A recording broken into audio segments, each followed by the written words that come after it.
Hello, check. Hello, hello, check. Hello, hello. Audio వస్తుంది.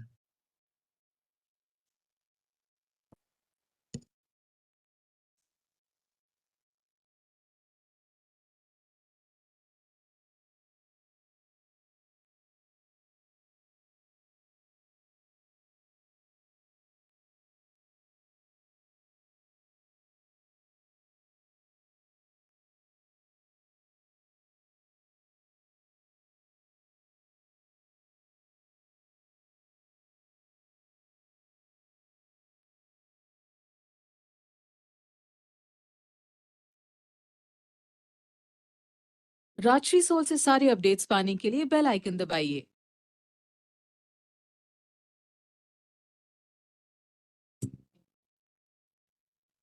يا كنت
Basha bhai, mic check. Hello, check. Hello. Hello, check.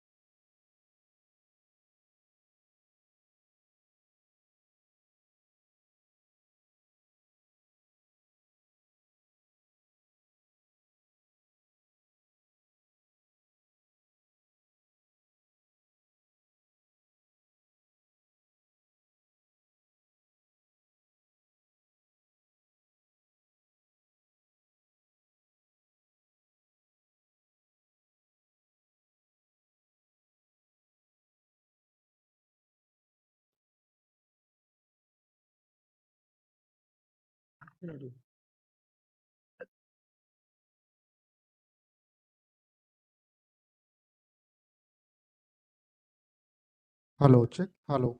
Basha bhai. हाँ sir. Hello, check. Hello.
A very good morning to all of you. I request everyone to please be settled. And a small request, I request everyone to please put their phone in silent or vibrate mode.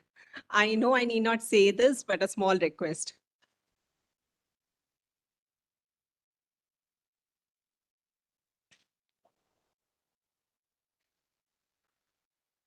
Respected dignitaries, members, and students of ICSI and Nalsar University of Law, a very good morning. I, Padmaja Kalyani, take this privilege to welcome each one of you to the first National Research Conference, which is organized jointly by Institute of Company Secretaries of India, Center for Corporate Governance, Research and Training, CCGRT, Hyderabad, and Nalsar University of Law, Center for Corporate and Competition Laws, CCCL, Hyderabad. What can be a better start on this bright day and for the weekend than such a conference, which includes topics like ADR, IBC, banking, corporate and securities laws, labor laws, corporate governance, and many more. I would not like to say all the topics now, but that's a very good start to the weekend.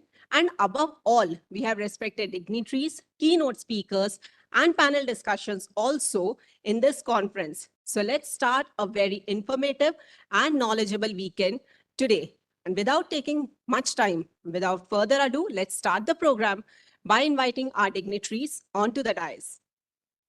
I would like to invite Dr. Sri Krishna Deva Rao, Vice Chancellor, Nalsar University of Law, to the dais. I would like to invite CSR Venkatramana, Chairman CCGRT Hyderabad and Central Council Member of ICSI, to the dais. I would like to invite Dr. Harpreet Kaur, Guest of Honor, Vice Chancellor, NLU Jodhpur, to the dais.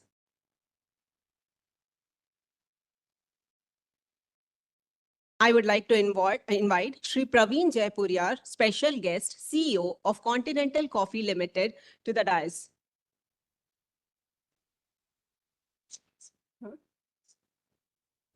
He would be joining in some time. He's on the way. He would be joining in some time. Let's all welcome our dignitaries and let's all welcome each one of us with a big round of applause.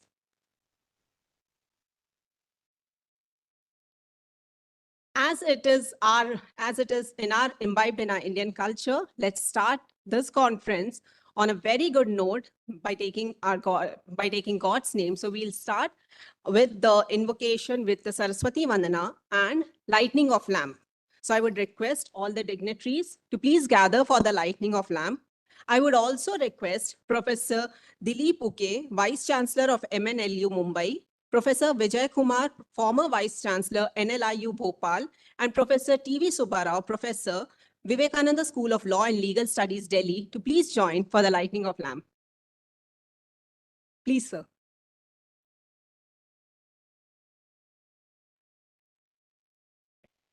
या कुन्तेन्दु तुषारहार धवला I would like या to request शुभ्रवस्त्रावृता या please join the वरदण्डमण्डितकरा या श्वेतपद्मासना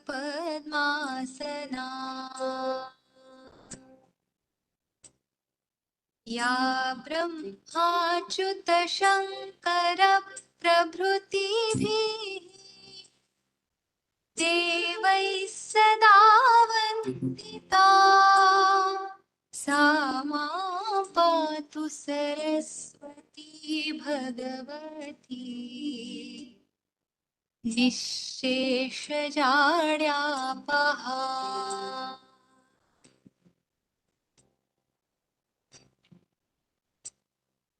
शुक्लां ब्रह्म विचारसार परमाम् आद्यां जगद्व्यापिनीं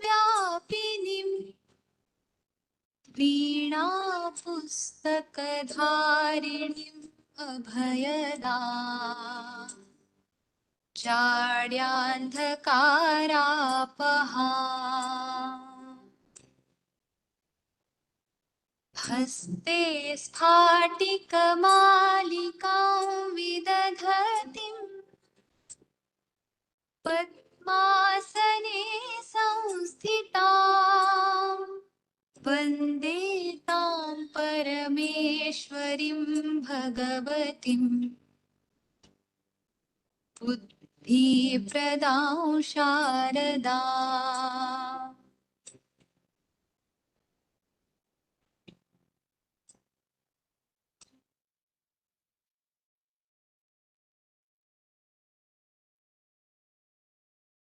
I would welcome Shri Praveen Jaipuri, our special guest, CEO of Continental Coffee, onto the dais. And I would request everyone to welcome him with a round of applause. Please, sir.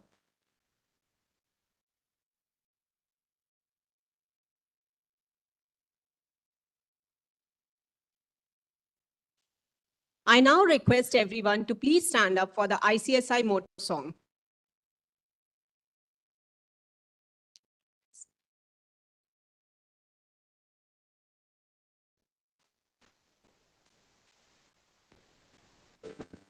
उम्मीद के अंबर में हम बन के खिले जो रोशनी कह देंगे हम संसार को कोई लक्ष्य नामुमकिन नहीं ज्ञान के और न्याय के हर राह को थामे हुए चल पड़े हैं झूम कर बस गीत ये गाते हुए सत्यम वद धर्मम चल सत्यम वद धर्मम चल सत्यम वद धर्मम चल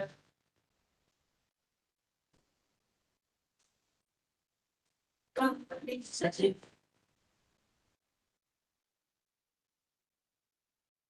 कदमों की हर एक गूंज में बस जीत का एहसास हो राष्ट्र प्रगति पथ पे हो और आत्मबल की आस हो जब भी चले इस भाव से खुलते गए हैं रास्ते आवाज हमने दिल से दी है गीत ये गाते हुए सत्यम वद धर्मम चल सत्यम वद धर्मम चल सत्यम वद धर्मम चल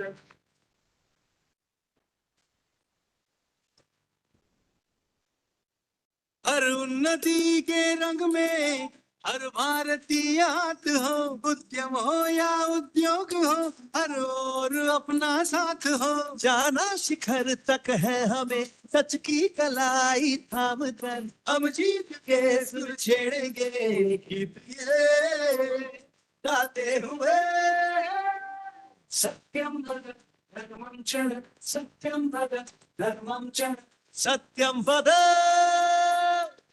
चल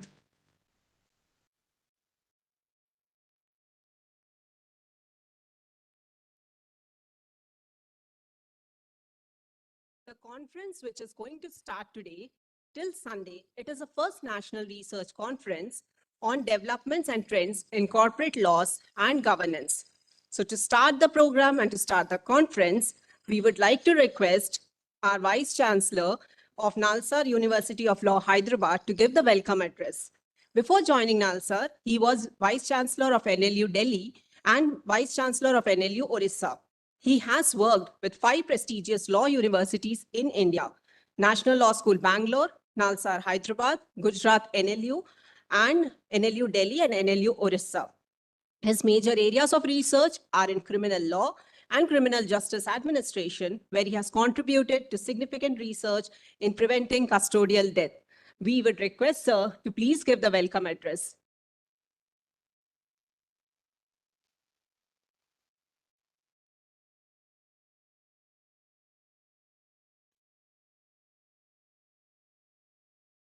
Distinguished invitees, my colleagues and friends, I'm delighted to welcome all of you to this 3 days conference, national conference on developments and trends in corporate law and governance. Professor Dilip Uke, Vice Chancellor, MNLU Mumbai, my colleague, still my colleague in the NLU Delhi. We both still work with the NLU Delhi. Kaur, the new Vice Chancellor of NLU Jodhpur, Professor Vijay Kumar Sir, Professor Subbarao Garu, and Venkatramana Garu, and all friends. This is indeed a moment of real pleasure and privilege to host this 3 days national conference. legal education has really truly interdisciplinary from 1980s onwards. With the national education policy over the 3 years, again, we are re-interrogating ourselves. How do we move towards crossing the boundaries of disciplines? We have created false boundaries. Even when the legal education NLUs have been conceived and thought about it, the idea is to bring legal profession, judiciary, academia, and also the industry and the law firms to come together. Of course, partially over the 3 decades, we have achieved something, but still many things have to be done. So in that context, this signing of MOU with the Institute of Corporate Studies, ICSI, and integrating their learning and working together with the Nalsar is a real milestone. So in that context, I once again welcome you. I'll just share 2 ideas and thoughts, and then my colleagues will, those who are experts in the corporate law, will give their ideas and suggestions. Firstly, the Narayana Murthy, we know, the founder of the Infosys. He has been off late into discussion. But I truly believe that whatever he said, and also he has believed, he has created a IT company which is not only known in India, but all over the world. He said about the working hours that we should look at in an optimum way of working together, whether the development of India and moving forward or the development of any NLUs. That was we have been taught in the initial days of formative years in the National Law School, Bangalore. The founder, late Professor N.R. Madhavamenon, always used to say this, that there is nothing like a substitute to hard work. I think that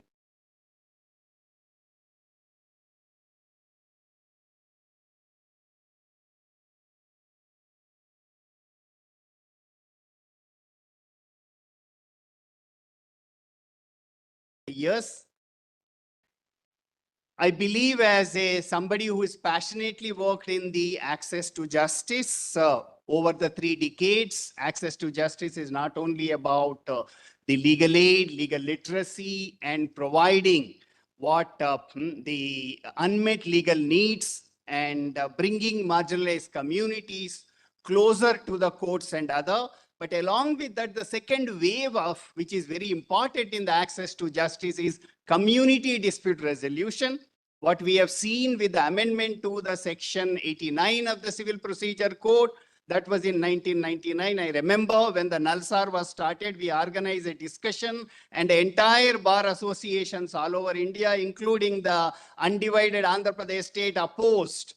And that was the initial, and then 2002, the CPC has been amended. The first time the alternative dispute resolution has been introduced into the civil justice system. And with the new Mediation Act of 2023, it has become a reality, not only in the civil dispute, matrimonial dispute, criminal dispute, but also corporate disputes. I think that's one of the themes you will be discussing. I'll just leave with these 2 thoughts. And this is indeed again an interesting moment for both ICSI and the Nalsar. We will work together in the future years. We have to learn from each other, and we all have to now learn both in our personal life and a professional life, dispute resolution, mediation, arbitration already is there, but mediation, conciliation, including use of Lok Adalat, will be emerging as a very important alternate dispute resolution. Once again, I welcome all of you to the Nalsar campus, Shamirpet, beautiful campus, and we hope that this academic ambience will invigorate you and also fascinate you to discuss and come out with the great ideas, which all of us, we will work together to implement it. And thank you. Thank you.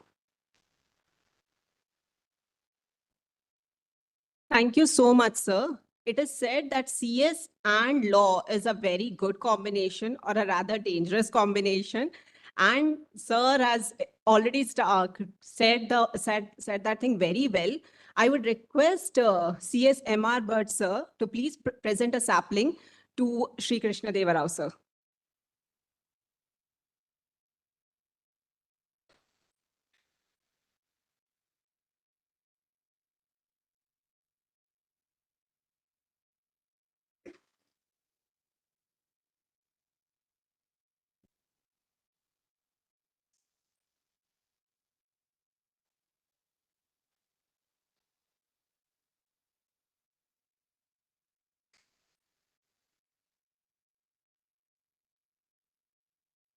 Thank you so much, sir, for such an encouraging welcome address. Thank you, sir.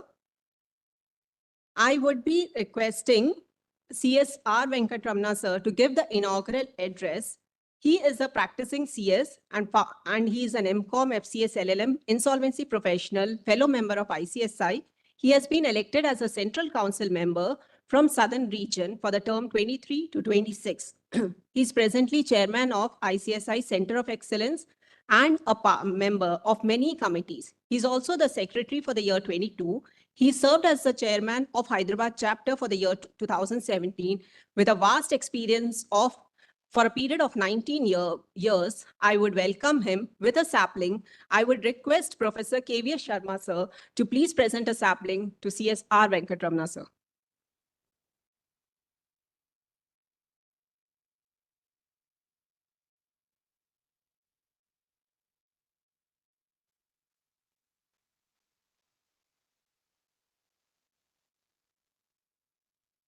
I now request CS Venkatramana, sir, to please give the inaugural address.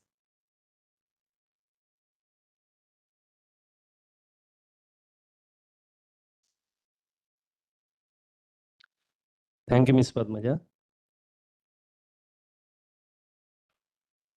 Respected Professor Sri Krishna Deva Rao sir, Vice Chancellor, Nalsar University. Professor Madam Harpreet Kaurji, Vice Chancellor, NLU Jodhpur, and Sri Praveen Jaipuriya sir, Special Chief Guest for the CEO of the Continental Coffee Limited, and Professor Dilip UK sir, and Professor Vijay Kumar sir, and Professor TV Subbarao sir, and many other gurus here, KV Sharma sir and others, and my dear professional colleagues, company secretaries, legal professionals, professors and various faculties, students, including past chairman of ICSI Hyderabad chapter, and ladies and gentlemen, very good morning to you all. Friends, on this occasion, being many gurus are here, I would like to recollect on this occasion one sloka of Guru Ashtakam, which says, Seriram Surupam Tatava Kalatram, Yasascharu Chitram Dhanam Meru Tulyam, Gurorangri Padme Manaschena Lagnam, Tatakim Tatakim, Kim Tatak Kim Tatak Kim. The meaning of it says, body is handsome, wife is attractive, fame is spread far and wide, wealth enormous and stable like Mount Meru. But of what consequences all are these if the mind is not elevated in devotion of lotus feet of gurus? So with this sloka, friends, I would like to touch upon feet of all my gurus who made me to be here. And friends, on this occasion, I would also recollect and inform you about sad demise of one of my guru, Dr. PVS Jagan Mohan Rao sir, who was president of ICSA in the year 2001, when I got membership in his hands. And he is such a wonderful personality. He not only made me to lead the professional life, but also he made me to learn how to lead the personal life. So on this occasion, with the permission of all here, I request all of you to pay 2 minutes homage to him.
Thank you all.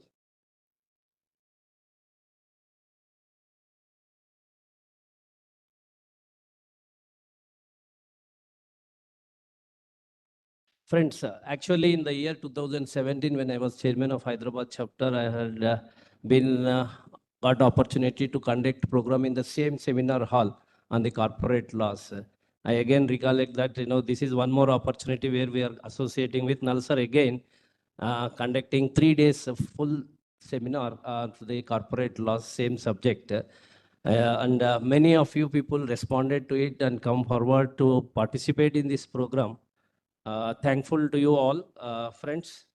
And Nalsar, of course, has been unequivocally acknowledged as a leader of legal education in the country with its academic standards, being comparable to the best institutions of legal education in the world under the dynamic leadership of Krishnadeva sir.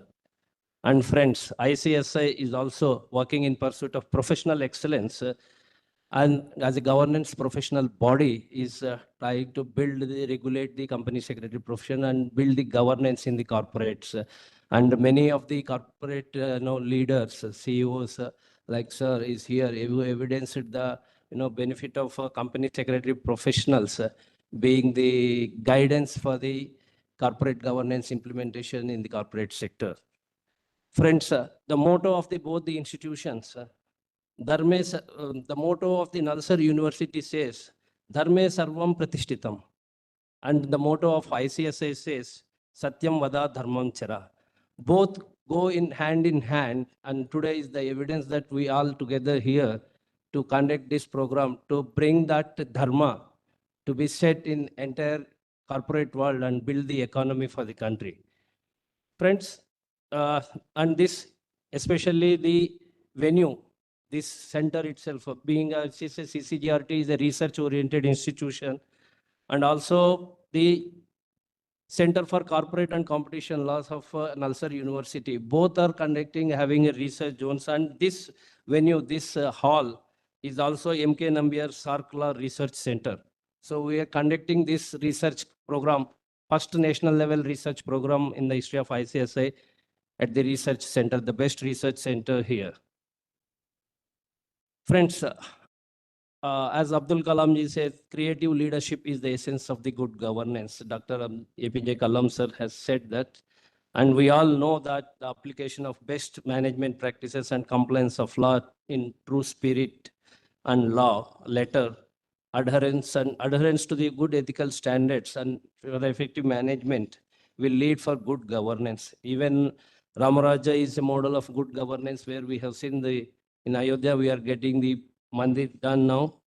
And Rama, he inquires with the Bharata that their ministers are, whether they are courteous and they are knowledgeable, they are strong-willed, and they have with high emotional quotient because of the quality of advices they give for effective governance.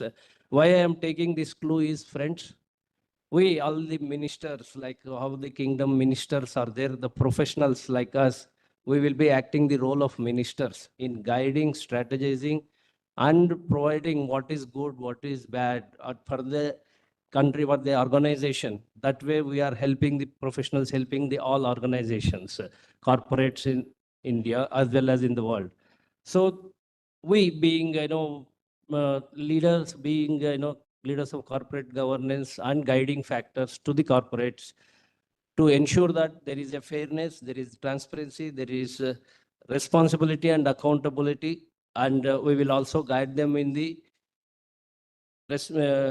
corporates in risk assessment and management. Friends, so with this idea, we brought this seminar to be conducted, this conference to be conducted for 3 days, inviting papers. The object of this program is, friends, there are so many laws which have changed now, like PMLA Act, Arbitration Act, and there are so many changes in SEBI. Pradeep Ramakrishnan is from SEBI, and there are IRDA rules are getting changed. Now there is corporate frauds are happening where corporate professionals has to play a very vital role in preventing all these in banking sector, especially like bank concurrent audit, internal audit, forensic audit. So thinking in this, all the factors in view, we have set up these themes for this seminar like alternate dispute resolution. In every aspect, every concept, we have put up a role, a topic, sub-theme that what is the role of professionals and challenges and opportunities for professionals under each sub-theme. Like there is an insolvency bankruptcy code, NCLT president is coming, judicial member of NCLT is coming as a panelist. In every session, corporate and securities laws and labor laws, banking and FEMA regulations, insurance laws, corporate governance in digital areas. So we are getting in every session one panelist who is a regulator, so that we will get the regulator perspective also, apart from these, our professional colleagues' perspective on the and understanding the law, but regulatory perspective. And moreover, the research papers which have come here on these topics will give a guiding factor of the understanding existing laws and what are the issues and concerns in existing laws, how these existing laws may be altered or amended. With the suggestions, we are going to give representation to the concerned ministries. So even from IRDA, AGM is coming, and from NCLT, people are coming. IBBA whole-time director is coming for the technical sessions. So every session will throw light on various existing laws and challenges in the existing laws, how the professionals should play a role, and what are the other role of professionals to be increased. Even for the banking law, there is bank concurrent audit. If you see Punjab National Bank scam, after that, the concurrent auditor's fault was there, where independent professionals were not there. So we now suggest that independent professionals should take up like company secretaries of bank concurrent audit. So with this brief idea, we have made this seminar to be 3 days with the details of all the research papers. And I request all of you to be here for all the days. It is not like, you will just attend for half a day and leave, because it's a more knowledgeable program. And friends, moreover, I would like to, on this occasion, inform that ICSI, especially professors who are there here, ICSI empanels resource persons for academic purposes, like content writers, content reviewers, MCQs for the examination, and case laws presenters. All these people, they can enroll as empanelment. There in the icsi.edu site, there is a empanelment application process and procedure. So if you anybody interested to be even many professors are there here in this room, so they can empanel themselves with the ICSI. And at this occasion, before closing, I would like to thank, first of all, the co-program director, Mr. Pawan Chandakji. He is not here. He is in the Corporate Governance Awards, CG Awards of ICSI at New Delhi. And one important thing is Dr. P.V.S. Jaganmohan Rao sir was the pioneer of this Corporate Governance Awards, and today we missed him. Yesterday, he departed his soul. But I'm not able to go there because of this. I'm here in the program director, and Mr. Pawan Chandak, co-program director, was there. Even Mr. Manish Gupta, our president, beloved president, and Narsimhan sir, vice president of ICSI. And many of all our council members except me are there in the corporate governance awards function there in Delhi. And I would like to thank all of them for giving me this national level recognition for this program and reposing confidence on me. And also I would like to thank Professor Krishnadeva Rao sir, Nalsar University, and Professor Keshav Rao sir, who was there in every aspect of this program in planning, designing, and Mr. Sridhar, Professor Charan, and many of the teams of Nalsar University. And also like to thank Mr. Kaushik ji of CGRT and VS Sharma ji, and team of ICSI CCGRT Hyderabad chapter chairpersons Lalita Devi Madam, and Mr. V. Srinivas and team of ICSI Hyderabad chapter, who was in and they have given some support for this program. And also I would like to thank, last but not the least, all the sponsors who has given this confidence. Hetero Drugs is there, Aro Reality, Beatrice, Continental Coffee, Kalamandir, Lakshmi Kumaran Associates, Ramki Infrastructure, many other sponsors who has given support for conducting this program successfully. And friends, happy learning to you all for next 3 days. And I will be happy that if you are there on valedictory session full time, our president is coming, Mr. Manish Gupta ji, and vice president is coming, NCLT president is also coming. So I request all of you to be there on the last day for valedictory. Thank you all. Thank you very much.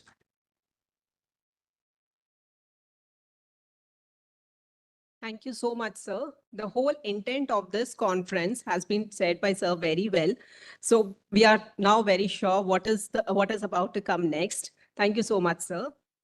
We have with us a very distinguished professor with us today as the guest of honor, Professor Dr. Harpreet Kaur, guest of honor, Vice Chancellor of NLU, Jodhpur. She is a professor in LLM. She's an LLM in commercial laws and LLD in company law.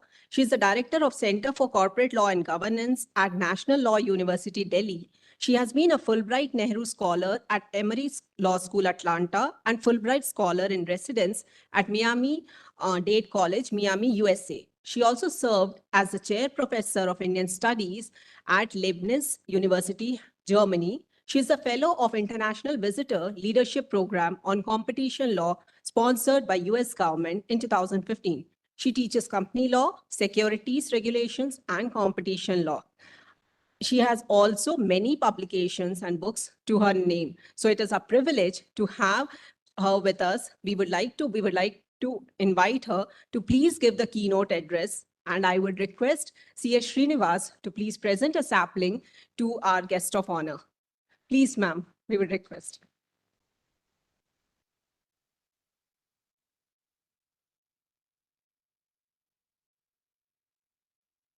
Let's invite her with a big round of applause.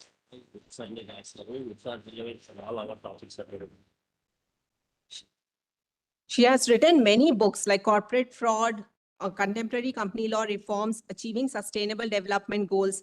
So these all books are very important for us. Thank you so much, ma'am. Yes, sir. Sure.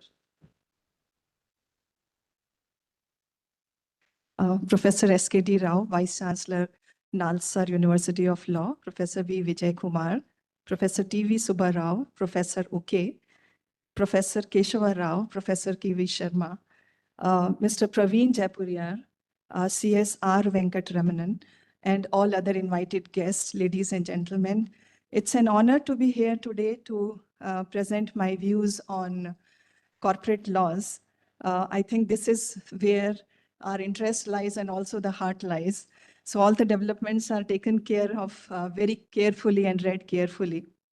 Professor Rao mentioned about working hours and that how they are related to the hard work. I think that relates to the topic which I'm covering, because I'll be briefing you about the sustainability leading to the corporate sustainability and the fundamental question about the corporate purpose here. And all the regulatory and legal framework and the amendments that we undertake from time to time also are on the basis of this thought that companies should survive and they should sustain. So all of us, we know that sustainability is the buzzword nowadays. And so I thought, let me discuss about this topic, that how sustainability came about. So the sustainability is the most fundamental law of all the environmental principles, so that all of us understand to it. We always talk about environmental sustainability. But the question is that can sustainability be defined as a fundamental principle of law and governance?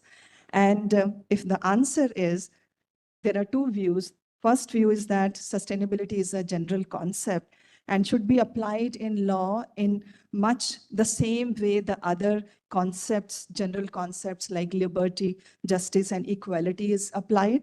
The second view is that sustainability has the historical, conceptual, and ethical quality, which is required or typical for a fundamental principle of law. And like the ideals of justice and human rights, sustainability can also be seen as an ideal for civilization for both national and international level. And when it is accepted as a legal principle, it informs the entire legal justice system, and not only the environmental law and not only at the domestic level, but at the international level also. Now, let's look at the discourse on corporate sustainability. Company is an artificial person, all of us understand, created by fiction of law. It is incapacitated, inanimate person, and cannot work till the time the directors and KMPs are appointed, key managerial personnel are appointed.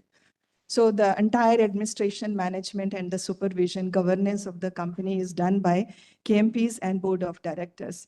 Then comes the question that what has been the conduct of a particular company and what has been the conduct of the corporate leaders who are sitting as board of directors and KMPs. So why I'm asking this question, because we often want to see that whether a company can be seen as a good corporate citizen. This is the question which is always raised. So what companies are supposed to do, what has been the purpose of the company, and whose interest companies should serve. These are fundamental questions that we always ask. If we look into the background of these answers, if we want to see that what have been the theories and practice behind these questions, during the 20th century, the focus was a shareholder-centric governance model. What does that mean? That we should create wealth at the top, and it would result in trickling down the benefits to the impoverished at the bottom. And so increasing shareholder wealth, there were 3 success criteria for that: increased profits, increased share prices, and increased dividends. So that was the point. And at that point in time, we also had Milton Friedman's thesis that as long as we are increasing shareholder wealth without deception, that is the fundamental principle on which companies should work. So we should always create shareholder wealth, but there should not be any deception. Now, so debate was at that point in time that what should be done to increase the value for the shareholders, right? Then came the global financial crisis of 2008. And we changed the model of looking at the companies. And we said that should companies be managed and directed solely through the financial lens, or there should be more than to it. And from the beginning of 21st century, the discussion also came that the planet is actually eating into the shareholders' wealth, right?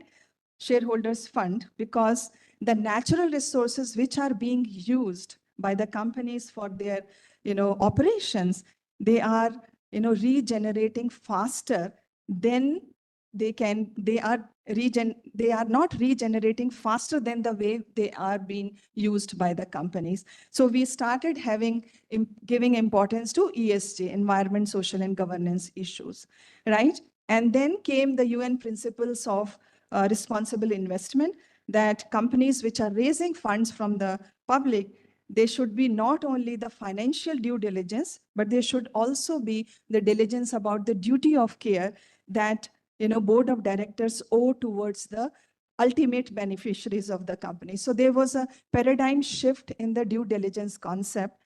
Now we wanted to have audit of supply chain.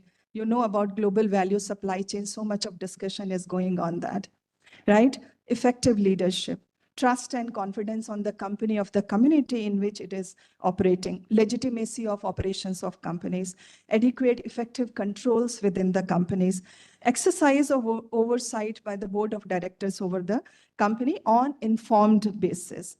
Then, does the company has a business model and long-term strategy focusing on long-term health of the company rather than increasing shareholder gains?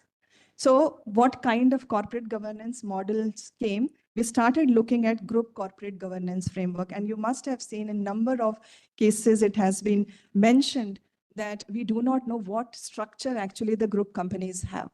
For example, if there is a holding company, subsidiary companies, the concept of promoter group, and all those are so complex areas that we are not able to untangle that complex web. So what is the duty of directors there? Are they responsible for the subsidiary companies? Are the directors of subsidiary companies working for their own company whose interests they should protect?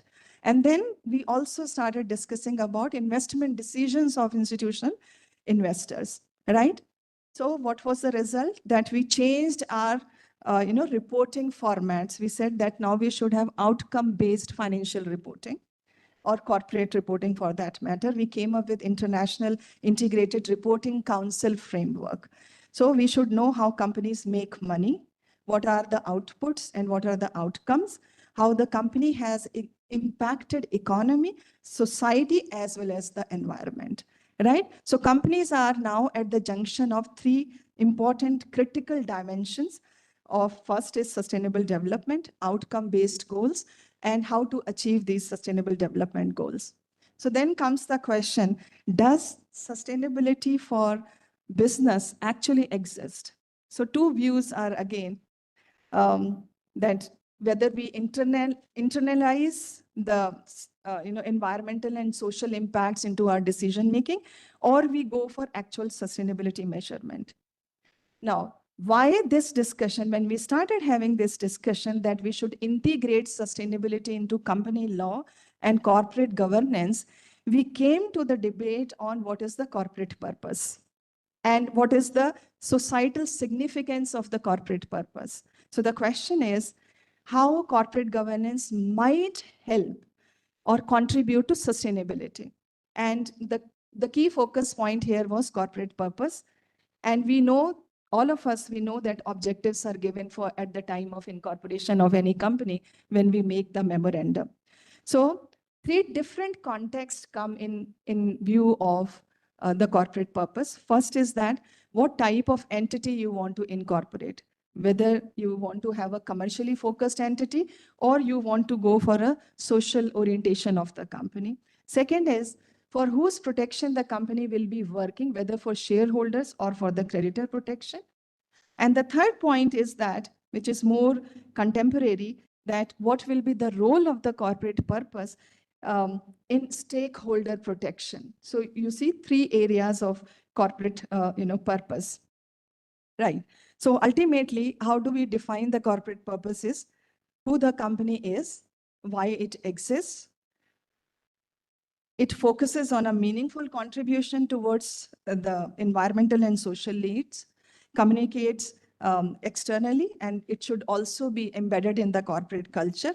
So we are taking now research across the globe on these ideas about corporate purpose in academic as well as political discourses and policy discourses, obviously, as well, and whose interest should be protected by the companies under the corporate purpose. And basic question, who should decide the corporate purpose, the board or the shareholders? And what legal technique should be used to implement the corporate purpose?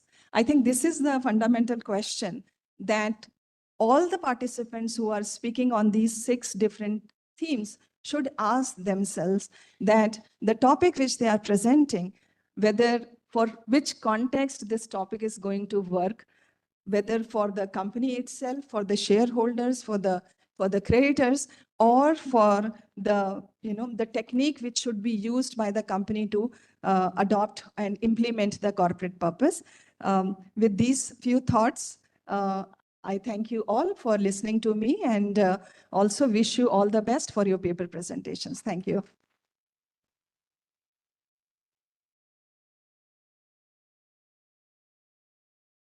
That has been a really diverse keynote address, and I'm sure all of you would agree with me that we would listen to her more for all the various topics which she has said, for the knowledge she has.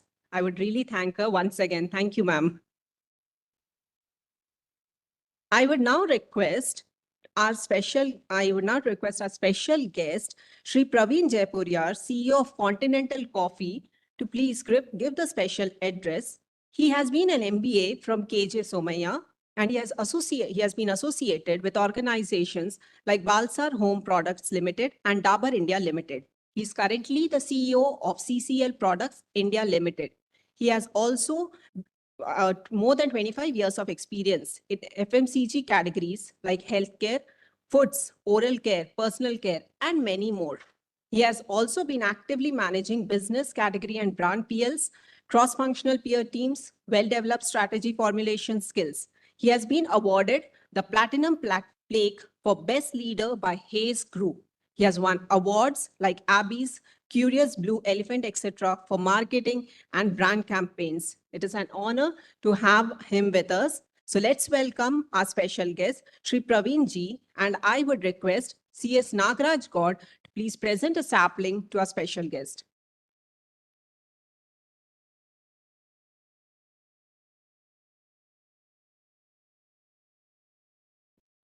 Let's welcome him with a big round of applause.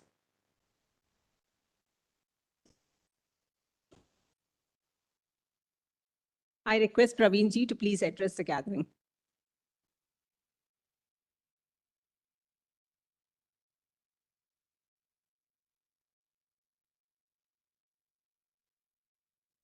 Thank you, ma'am.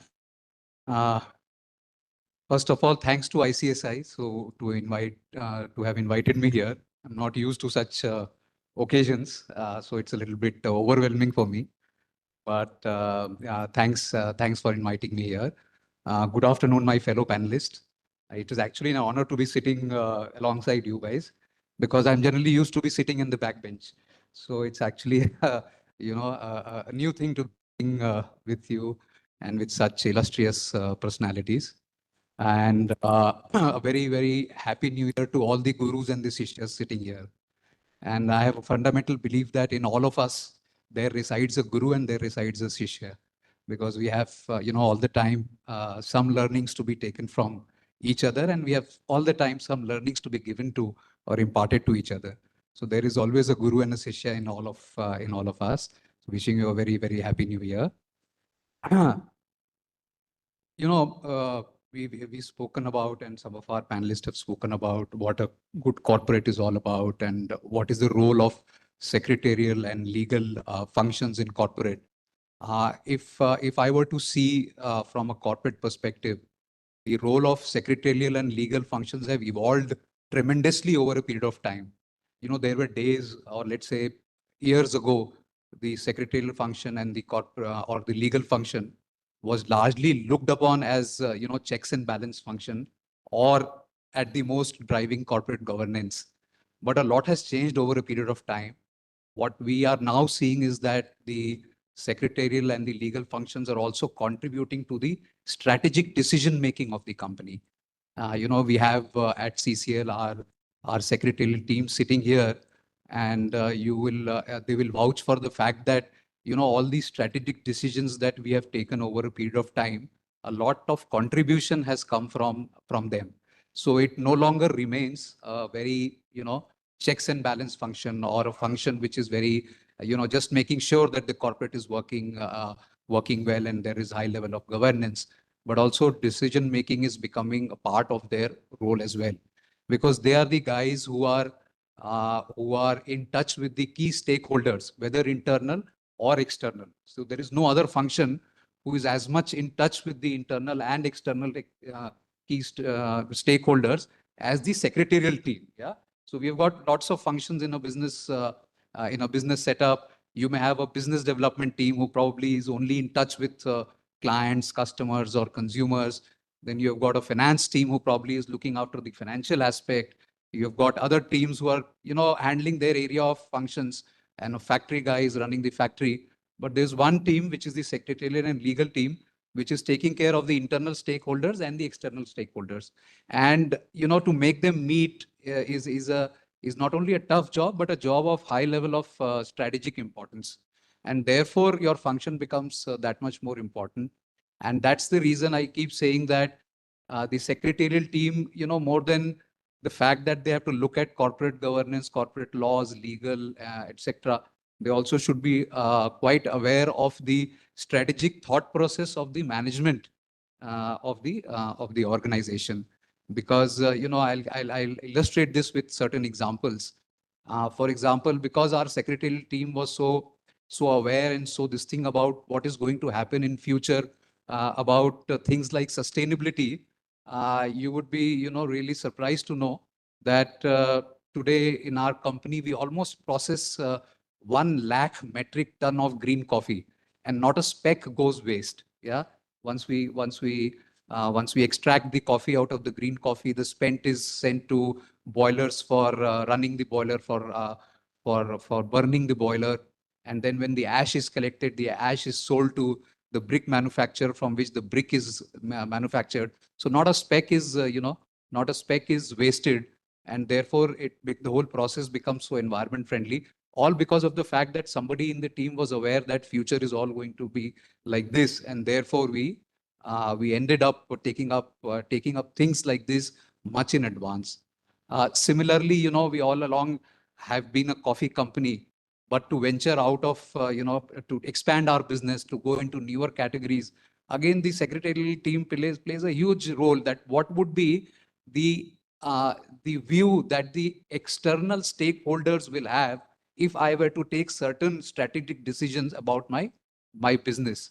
So it becomes very important. So whenever we take certain business decisions, we do go back and use our secretarial team and the legal team as our sounding board for strategic decision. So that's something which I thought, and which is very different to probably what you guys will learn in the next 3 days. Very different, very different perspective. But I thought it will be important to bring it out in front of you, because then you start seeing things from a much different lens. And it is all very important these days to actually be seeing things from lenses which we are not used to seeing. Yeah. That is why, and that is how it makes us a complete professional, rather than be very myopic in our work profile or understanding. So with that, I'll end my address.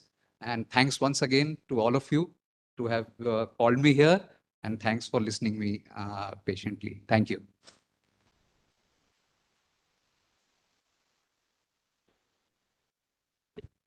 Thank you so much, sir.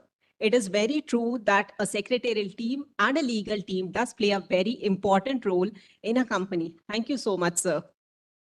We also have special dignitaries amongst us now, and I would request them to please address the gathering. I would request Professor Dilip Uki, Vice Chancellor of MNLU Mumbai, to please address the gathering. Please, sir.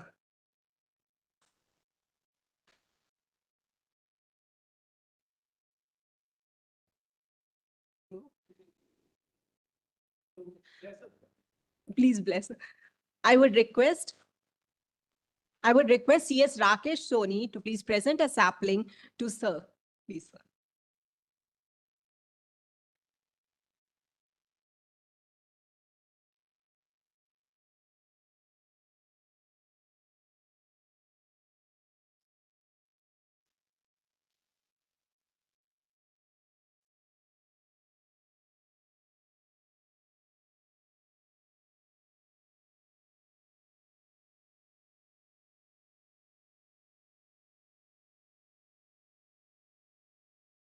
My colleague and dear friend, Professor Shri Krishna Deva Rao, Honorable Vice Chancellor, Nalsar University of Law. Other colleague, Professor Harpreet Kaur, Vice Chancellor, NLU Jodhpur. Another dear friend and former Vice Chancellor of two universities, Professor Vijay Kumar, Professor Subbarao. Other dignitaries on dais, of the dais, and dear participants. It is indeed really a great pleasure and privilege to be here amongst all of you in audience. I'm really happy to see the kind of the academic activities in association with the industries and this National Conference on Development in Corporate Law and Governance. As you know, and moreover, you must have been aware about it, that the Cadbury Committee reports from UK, where from it was started, to Kumar Mangalam Birla Committee report, and then the changes which have been carried out in company law here in India, and now the new act, the 2013 Company Law Act. Experts are here who will guide you. However, it is not only the governance based on law, what I feel that apart from that, or in addition to that, and more importantly, it shall be even ethical, moral based governance. That will enable and help us to understand that mere law or mere legal system is not adequate one, enough one. For the better corporate governance, what we need, having had several such experiences of corporate frauds and other things, what is needed is it's our own conscience. It is certain higher moral ethical values to be the basic foundation of corporate governance, which will take us as to the better future. I once again thank the organizers and wish you all the best for nice deliberation for coming 3 days. Thank you so much. Thank you so much, sir. Thank you for your wishes. Thank you so much. I would request Professor Vijay Kumar, former Vice Chancellor, NLIU Bhopal, to please address the gathering. And I would request CS Ajay Kuradia to present a sapling to Vijay Kumar, sir.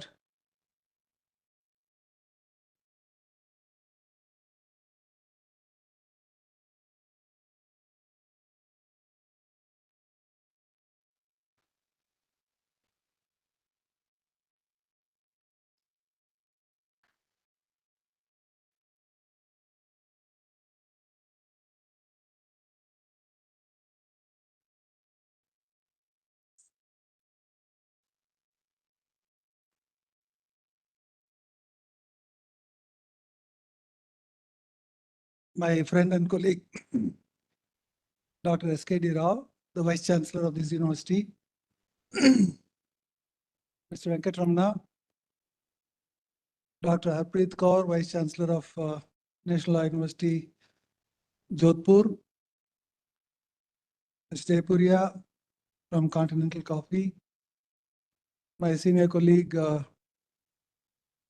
Professor Subbarao, Professor Uke, Sharma,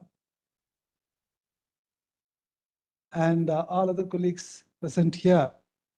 I don't want to take the names, many of you. A very good afternoon to everyone present here. It is indeed a pleasure to see a large number of people having expertise in a very important sphere of life, the corporate governance, assembled here. And this also indicates a chain of senior people who have the expertise, the middle level, and the new entrants trying to seek knowledge from the others. And this chain will continue to grow in the years to come. And yesterday, when I was asked to speak briefly on this, I looked at the theme and I was attracted towards a very important theme, which is designated as the last theme in the brochure. So I was attracted towards that, which is nothing but corporate governance in digital age. Now, what are the intricacies present in that? Nobody knows. But we only know one thing, that it is always been and will continue to be a disruptive technology in marketing to management to every aspect of life. If you don't play the game along with the developing technology, you become insignificant and inefficient. And therefore, technology plays a very, very big role. And in the last decade, the use of technology in the governmental affairs has grown vastly. I really can't even go through what are the areas in which they have ventured out. And therefore, it is a constantly evolving phenomenon. And the managers have to keep on learning and keep on equipping themselves with the changing technologies. And if they fail to do so, will be very detrimental to the business which they represent. I think the Kodak film is a very good example, right? Their inability to look.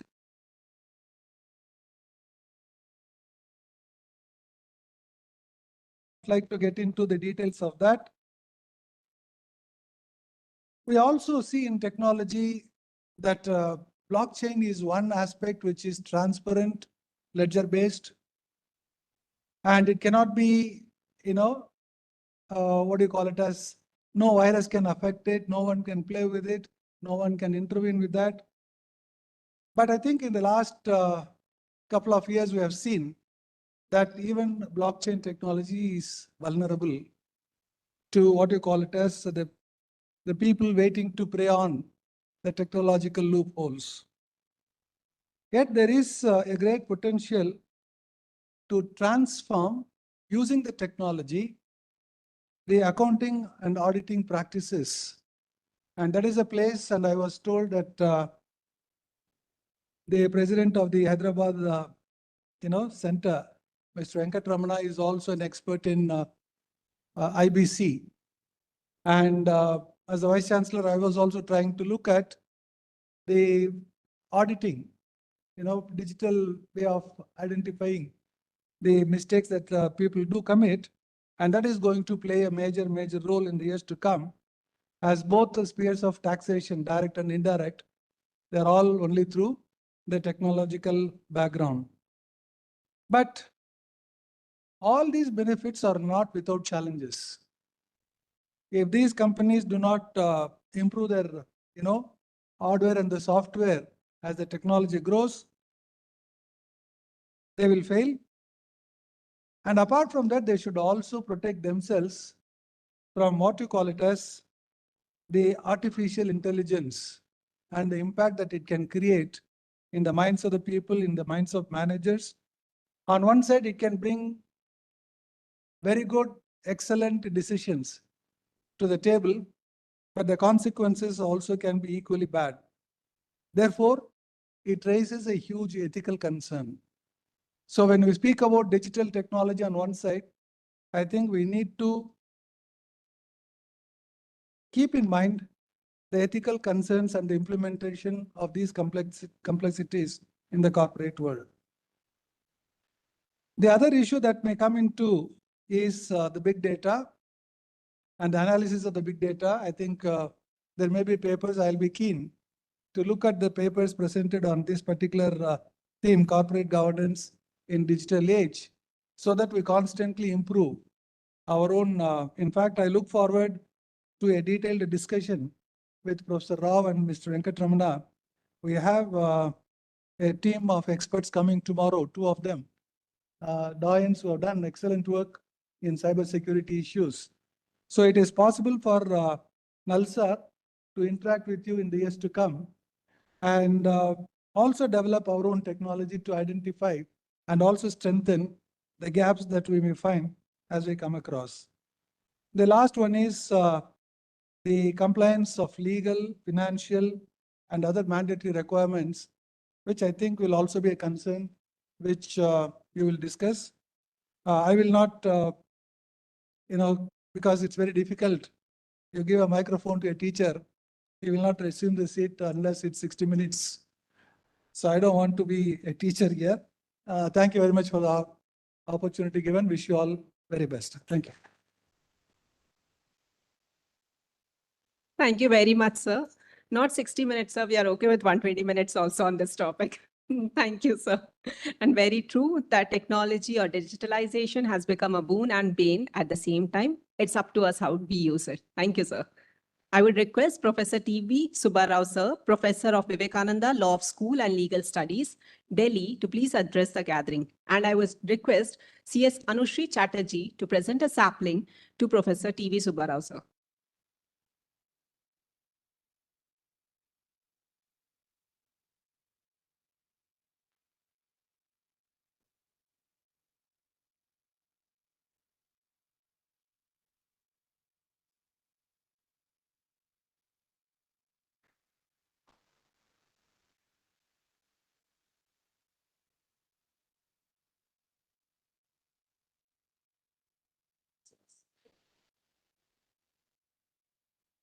Please, sir.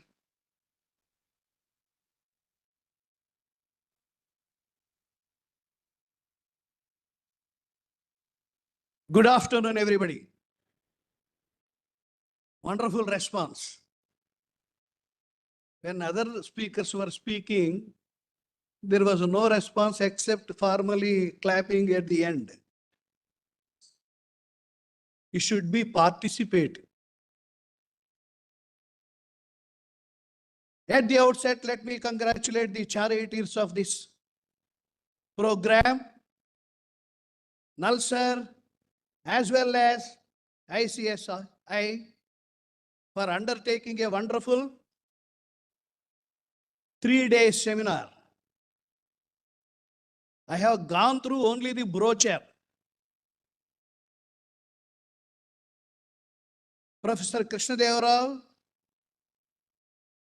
and our Professor Keshava Rao and Sharma ji, they exercised coercion in bringing us here.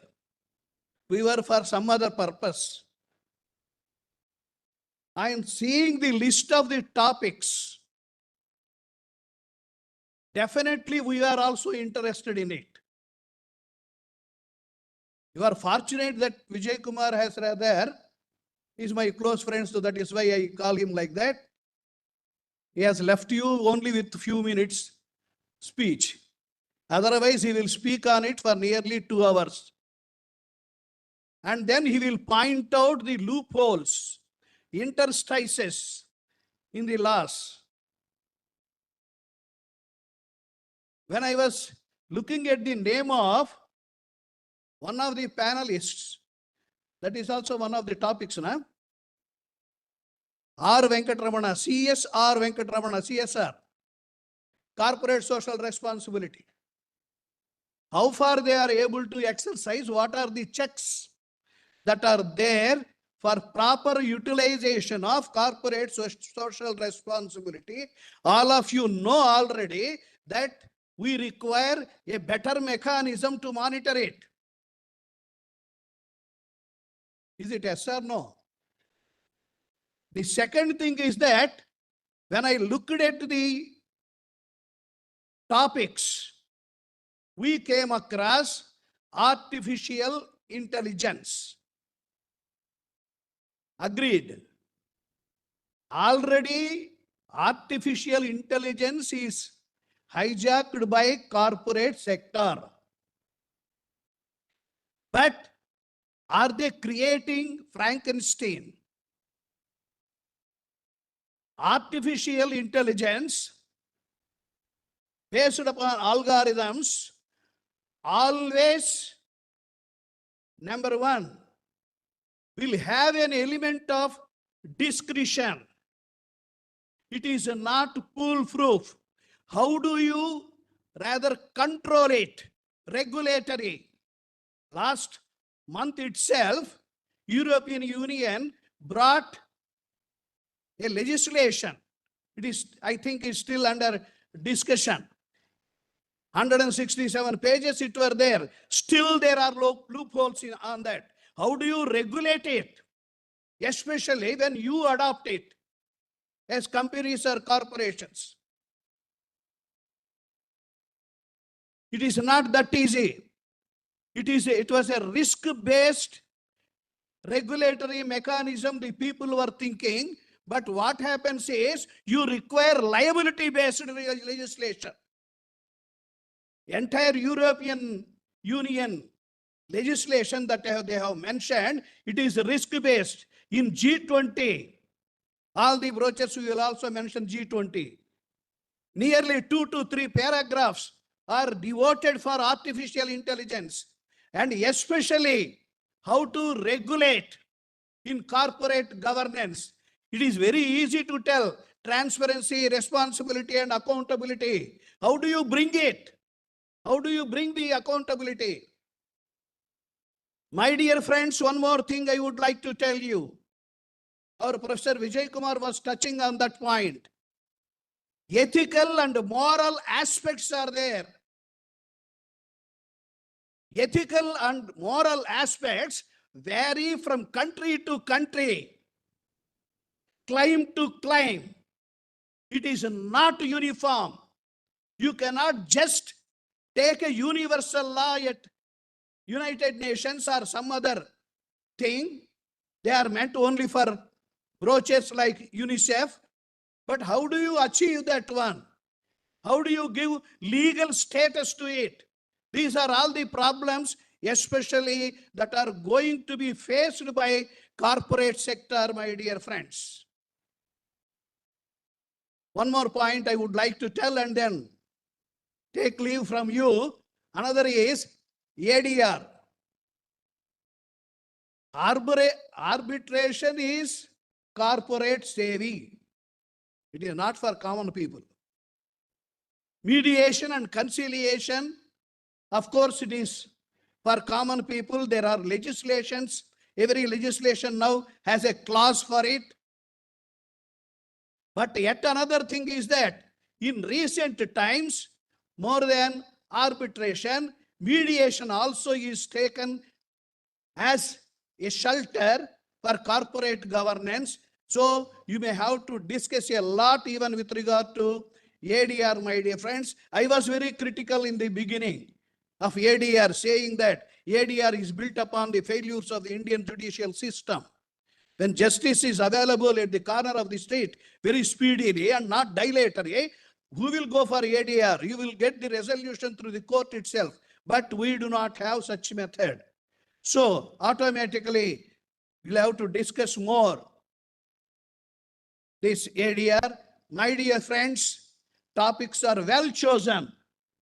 I must congratulate that center of Nalsar and also your authorities for choosing such conference. Thank you very much.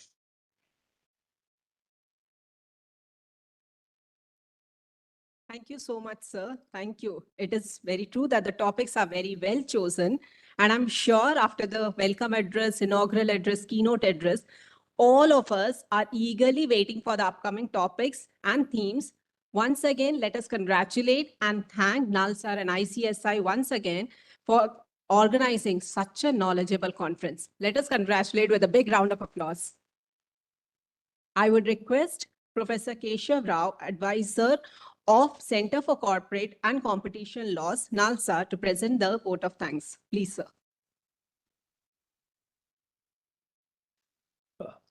Dignitaries on the dais, distinguished invitees, dear participants, a very good afternoon. A thought must be going on in your mind. Another teacher before the mic. And that too proposing vote of thanks. You must have seen instances where the vote of thanks takes more time than all other speeches put together. I assure you, I am not here for that purpose. And somebody told me that you follow the principle of KISS whenever you are proposing vote of thanks.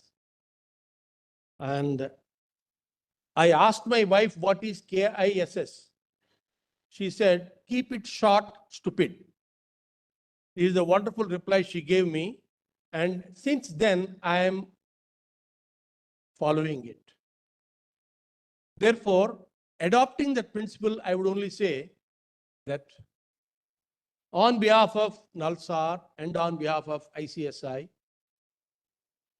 I thank all of you for gracing this inaugural function, because actual vote of thanks only takes place in the valedictory function. It is only meant for thanking those people who will not be physically present at the time of valedictory. Therefore, I request our Honorable Vice Chancellor to kindly present a memento to the keynote speaker, whom we have requested yesterday afternoon, because the chief guest is supposed to participate has said he will not be able to attend. Madam, the real keynote lies here. That's what you have demonstrated. We are grateful to you for the wonderful keynote address, and I request you, sir, to kindly present. Madam, we sustain the sustainability challenge you have presented before us.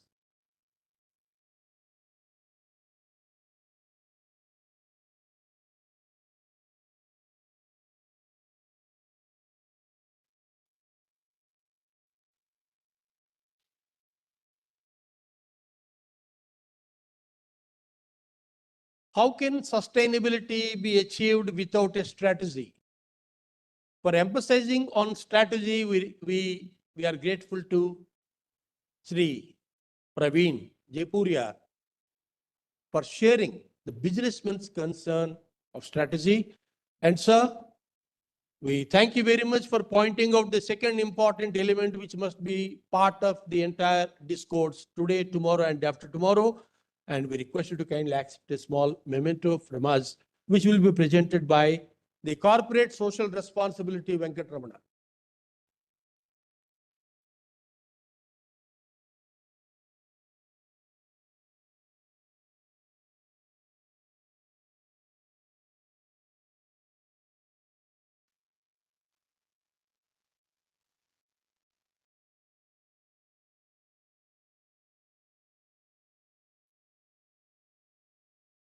And friends, we have 3 dignitaries who have been coerced to participate because it indicates the frantic thought that was going on yesterday afternoon when we came to know the chief guest is not coming. And we thought it is not proper on our path to approach only one. And when all the 4 are there, we approach all of them. And I can say any event must start with the prayer to Siddhi Vinayaka. And that blessing is brought to us by Professor UK from Maharashtra National University, Mumbai. We request him to kindly accept a small memento from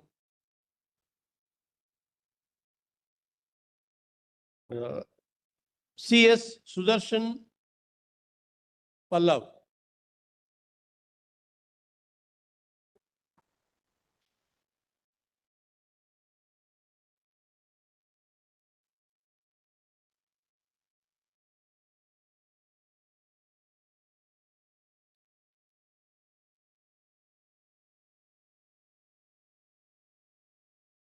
Friends, blessings from Siddhi Vinayaka is for a good beginning. But for good continuance, we need the best blessings of Lord Balaji, Lord Venkateshwara, and I request our Professor TV Subbarao Garu to kindly accept a small memento from CS CH Vasudev, Chivukula Vasudev.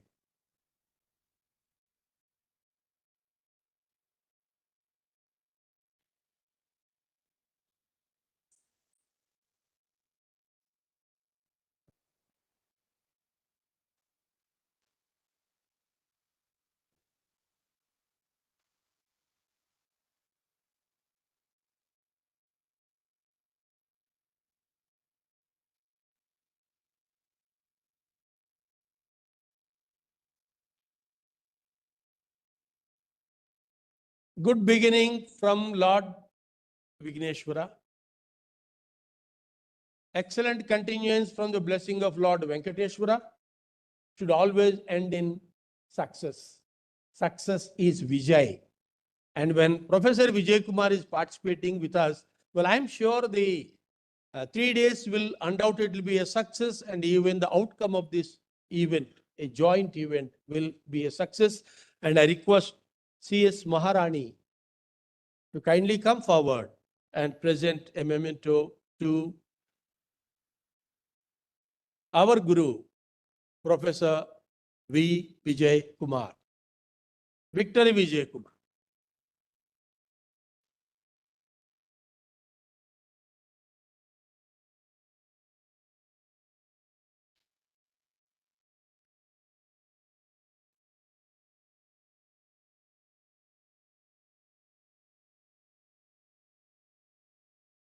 Dear friends, very rare you find 7 vice chancellors of national universities being present. Already 3 are here, 2 are here, and Dean sir is here, and 2 are there, and other 2 will come into focus at the appropriate time. To all of them, on behalf of all of us, our gratitude. And to all the outstanding people there, the students who are actually doing everything. We involve our students in every activity. They take pride in participation. And on behalf of all of us, we thank you. I need not thank our Honorable Vice Chancellor and Sri Venkatramana Garu because it is their event. When it is their event, they are partners in this entire program. But formality demands that I should thank on your behalf. Therefore, sir, our Honorable Vice Chancellor, sir, and Council members, sir, please accept our thanks for your benign presence on this wonderful inauguration of this seminar. I will be failing in my duty if I do not thank the only female voice which started this entire proceeding, Srimati Padmaja. Let's all thank her. And there are many actors who are acting behind the screen. Well, let's not worry about all of them. We will worry about all of them and thank them at the end. Otherwise, they may stop functioning from now. The danger is always there. So friends, we thought of completing the inaugural function by 1:30, and it's exactly 1:30. A good lunch, sumptuous lunch is awaiting you, and I request you to kindly observe a little bit of moderation while eating, because otherwise afternoon session will be a sleeping session. Well, I'm sure the resource persons will not will not allow you to sleep. They will undoubtedly keep you on your feet. And thanking everyone, let's all go for lunch and reassemble at 2 hours, 15 minutes so that we can start the first plenary session. Thank you. Thank you so much, sir. I would request everyone to please rise for the national anthem. Sir, Please. There is no national anthem now because national anthem will be part of the valedictory session. okay. One small request to everyone, whoever have not collected the delegate cards, please collect it at the registration counter, please. And I'm sorry, we have put a condition that anyone that goes without a delegate card will not be supplied lunch. Please bear with us. And the students will guide you the way to go to the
A very pleasant afternoon to everyone present here. I'm Reed Balmiki, and I'll be moderating this session today. At the outset, I would like to express my hearty welcome to, on behalf of the Center for Corporate and Competition Laws, to all professionals, panelists, and presenters present here. I welcome all of you to the first National Conference on Development and Trends in Corporate Laws and Governance. The theme for the first technical session of this conference is going to be corporate and securities laws, and the subtopics that we'll be discussing as a part of this session, it will include the primary and secondary markets, which also includes the role and challenges for regulatory professionals and professionals as well. Apart from this, we'll also be discussing recent developments in corporate governance and ESG issues. There is also going to be a discussion on corporate social responsibility and social audit norms. There's also a panelist that's going to discuss the recent corporate frauds that have been coming into play. Now, without any delay, I would like to introduce the chairperson for this technical session, that is Professor KVS Sharma. Sir is the former Vice Chancellor of the Maharashtra National Law University, Aurangabad, and a Professor of Law at Nalsar University, Hyderabad. Sir has been the Consumer Law Chair Professor at Ministry of Consumer Affairs, New Delhi, and has been awarded the Best Teachers Award from State Government of Telangana in 2018. Sir has also been a member of the Standing Committee of the Legal Education Committee of Bar Council of India and the member of the Standing Committee on Research Methodology for Research Projects of the Bureau of Police Research and Developments, Ministry of Home Affairs, Government of India since 2020. I would now request Professor Keshav Rao to honor Sir with a sampling.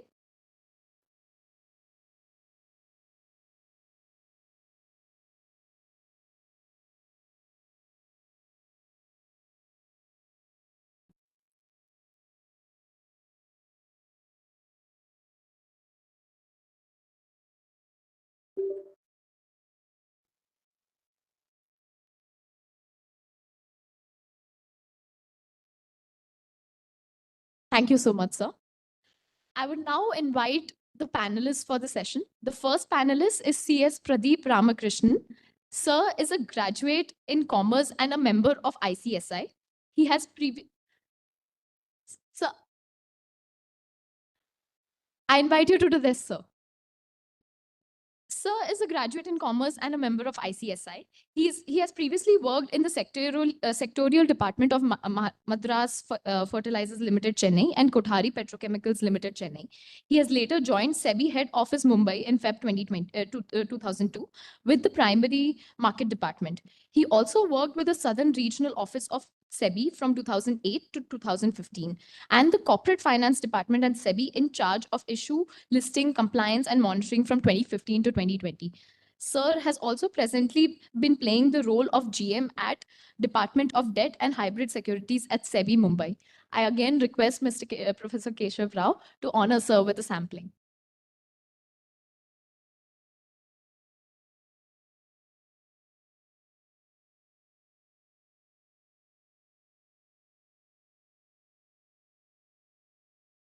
Thank you so much, sir. We welcome you. The next panelist is CS Sujat bin Ali. Sir is a graduate in commerce and law and a member of the Institute of Company Secretaries of India. He has a master's with specialization in dispute resolution, mediation, and international commercial arbitration.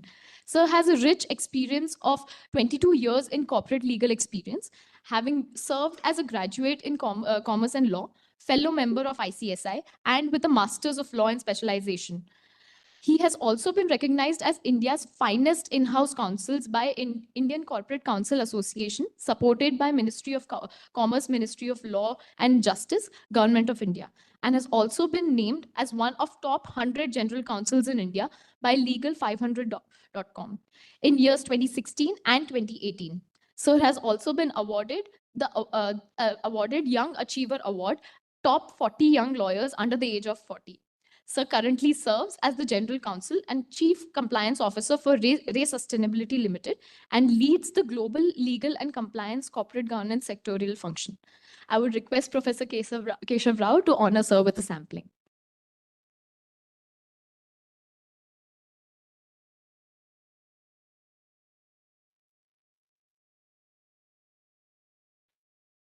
Thank you so much, sir. It's an honor to have you here. The final panelist for today is CS Pawan Kumar B. Sir is a member of ICSI, an insolvency professional, a qualified independent director, a registered trademark agent, and a trade mediator. He is an academician by passion and a consultant by profession. Sir has a rich experience of 20 years in the areas of IPOs, FPOs, mergers and acquisitions, takeovers, due diligence, and implementation of corporate governance mechanisms, and is also skilled in commercial mediation, foreign investment, insolvency, and bankruptcy. Sir is also associated with companies like Taj GVK Hotels, Progressive Industries, KSK Group, Goldstone, and many other such companies. Sir is currently a practicing company secretary in Hyderabad and is a founder of BPK Associates in Hyderabad. I would request Professor Keshav Rao to honor Sir with a sampling.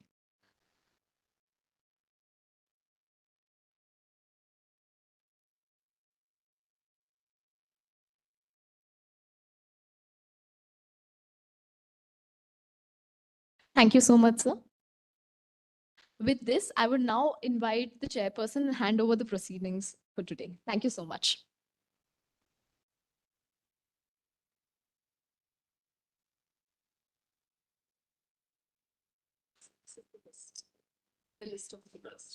Thank you. Good afternoon all the company secretaries who attended this seminar and panelists. I'm thankful to panelists for sparing their valuable time to hear the presentations by students and youngsters. Today I have to, actually tomorrow I came from Aurangabad, I wanted to meet Professor Dr. Jagan Mohan Rao this week. But suddenly when I was here morning, Venkatraman Garu announced that he passed away yesterday. Today we have to remember him because in 2003, when I wanted to enter into MOU with Institute of Company Secretaries of India, he was instrumental. He brought the president of Institute of Company Secretaries Delhi and total governing body. They came. We entered into MOU with Institute of Company Secretaries in India, New Delhi, in the year 2003. What is the advantage by entering into MOU? Later on, we did not conduct any joint programs, seminars. But one advantage is the company secretaries, like any other university, they are entitled to register for PhD here without LLM or LLB. With CS qualification, they can register. Fortunately, 2 company secretaries got PhD under my guidance, Mr. Dr. S.V. Ramakrishna, who is practicing in NCLT now. Another company secretary, Vamsidhar, he is working in Mumbai. 2 company secretaries got, later on no company secretaries registered here, I think, for PhD. And when I was in Aurangabad, the president of Company Secretaries India, he came, total body office bearers, they came. We entered into MOU with them on same lines with the Institute of Chartered Accountants of India president. He came and we entered there. The main advantage is to do research, that's all. If you are interested in doing PhD, you can register here. So that provision, I think majority of you are not aware. So again, you can revive that. If you are interested, you can apply for. So this is first one. Second thing, today's topic is developments and trends in corporate laws and governance. And with reference to this particular topic, the subtopic is corporate frauds, I think, today. This session is corporate frauds, exclusively corporate frauds. Huh? Multiple topics are there, okay. So, with reference to this, development means we have to go from 17th century. Before 1720 also, so many frauds like bubbles, they were forming and they were disappearing, exploiting the public. So to prevent this, to protect the investors, in those days they passed 1720, Bubbles Act 1720 in British Parliament. And according to this act, if anyone wants to start a company, they can't start without permission from British Parliament. Only charter was allowing. So almost for a century, till 1844, they did not allow companies to register. Only East India Company chartered companies they were having. First time, I think they passed the English Companies Act 1844 and registered companies started in UK. On same lines, we have Joint Stock Companies Act 1850. Later on, whenever Joint Stock Companies Act 1850 and English Companies Act 1844, if you see, they are the, what you call our Indian Joint Stock Companies Act is a photocopy of English Companies Act 1844. Whenever they repeal and pass new law, we used to pass new law on same lines. Simply were changing the title, only title only we were changing. And till after independence, we got Indian Companies Act 1956. And it is on lines with the English Companies Act 1948. After that, they passed new act, English Companies Act 1985. Now we have an act, so we wanted to pass a new law. Then 1993, we prepared a bill. 1997, we prepared a bill. They were unable to pass that in Parliament because of lack of majority in Rajya Sabha by PV and Vajpayee and VP Singh, all these. In 2001 concept paper they prepared, and Irani company, Irani, he submitted a report. On the basis of that report, we have this 2013 Act. So almost 1990 to 2013, they struggled to pass this new act, Indian Companies Act 2013. And they passed in England, they repealed 85 Act and 2006 Act they passed, English Companies Act. And that act came into force in 2009. But as far as Indian Companies Act is concerned, till 1956, we were following their, what you call, principles and all this. But in 2013, we changed because English Companies Act from 1300 sections, old act, 650 and odd sections to 1300 sections, they doubled the sections in English Companies Act. And it came into force in 2009. But whereas Indian Companies Act, they reduced 658 sections to 470 sections. And one more peculiar feature of New Companies Act is, out of 470 sections, 370 sections are ended with as may be prescribed. There is rule-making power. And till 1992, we were not having any regulatory body to protect the interests of investors. But whereas in US, they have Securities Exchange Commission. In UK, they have Securities Investment Board of India. Long back, some 100 years back, they established. But 1992, till 1992, we did not establish any body, statutory body to regulate the, what you call, listed companies. The main object of SEBI is to protect the interest of investors in corporate securities, and so many laws we changed, FERA to FEMA, MRTP to Competition Act, and Import-Export Act to, what you call this, Foreign Trade Development Regulation Act, Foreign Contribution Regulation Act also we changed. So many changes we made because of liberalization. But these frauds were there even before independence, before 1992, before independence. Even now also, so many laws we passed, even then we are unable to regulate. We are unable to protect the interest of investors. The persons, when they are trying to cheat the investors, SEBI is what you call adopting the method, trial and error method. It is passing some regulation. When it fails, it is passing another. This is not my statement. Senior officials of SEBI, they only discuss with me, Mr. Ranganayakulu and others. Sura Reddy, when I was discussing with them, they were telling. So capital market is a dynamic market, and now some more problems we are facing with reference to this SEBI regulation. Two regulatory authorities, we have IRDA and what we call this SEBI. When insurance companies went for public issue, then SEBI said you have to take our permission also. IRDA said you need not take SEBI permission. There was a rift between. It happened almost 10 years back. There was a conflict between IRDA and SEBI. And ultimately, Ministry of Finance stepped into it, said, for the time being, don't interfere with insurance companies. And that problem is like that till today, they did not resolve that. Insurance companies are not bound to take permission from when they go for public issue. But this is the problem. We have Ministry of Corporate Affairs. They established this in 2003. In 2008, they converted that into Ministry of Company Affairs to Corporate Affairs. Before 2003, there was no Company Affairs. Only Secretary, Department of Company Affairs, under Ministry of Law or Ministry of Industry or Ministry of Finance, he was regulating. Whoever minister is powerful, that minister was taking this Department of Company Affairs.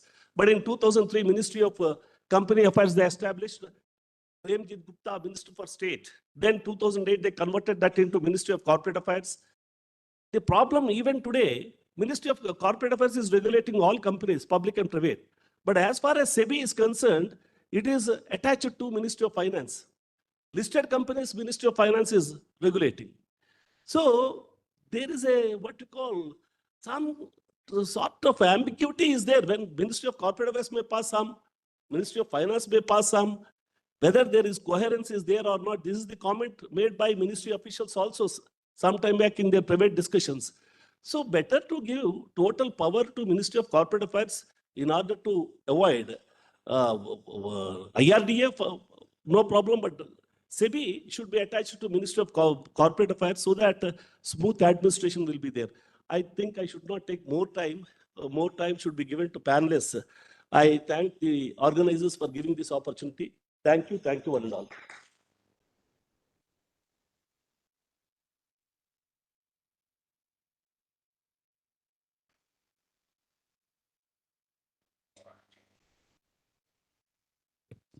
I would now like to invite CS Pradeep Ramakrishnan sir to address the gathering.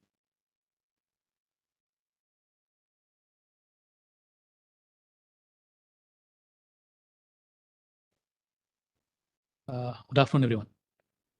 It's a pleasure to be here, and I'm eagerly awaiting the sessions when people are going to present the papers, so I wouldn't be taking much time. So in 2013, when the Companies Act was amended, one of the provisions in the Companies Act was companies to have women directors, right? The idea was to infuse diversity. So SEBI had also brought a similar rule for listed companies a little earlier. But immediately after we brought in that rule, can you tell me what happened?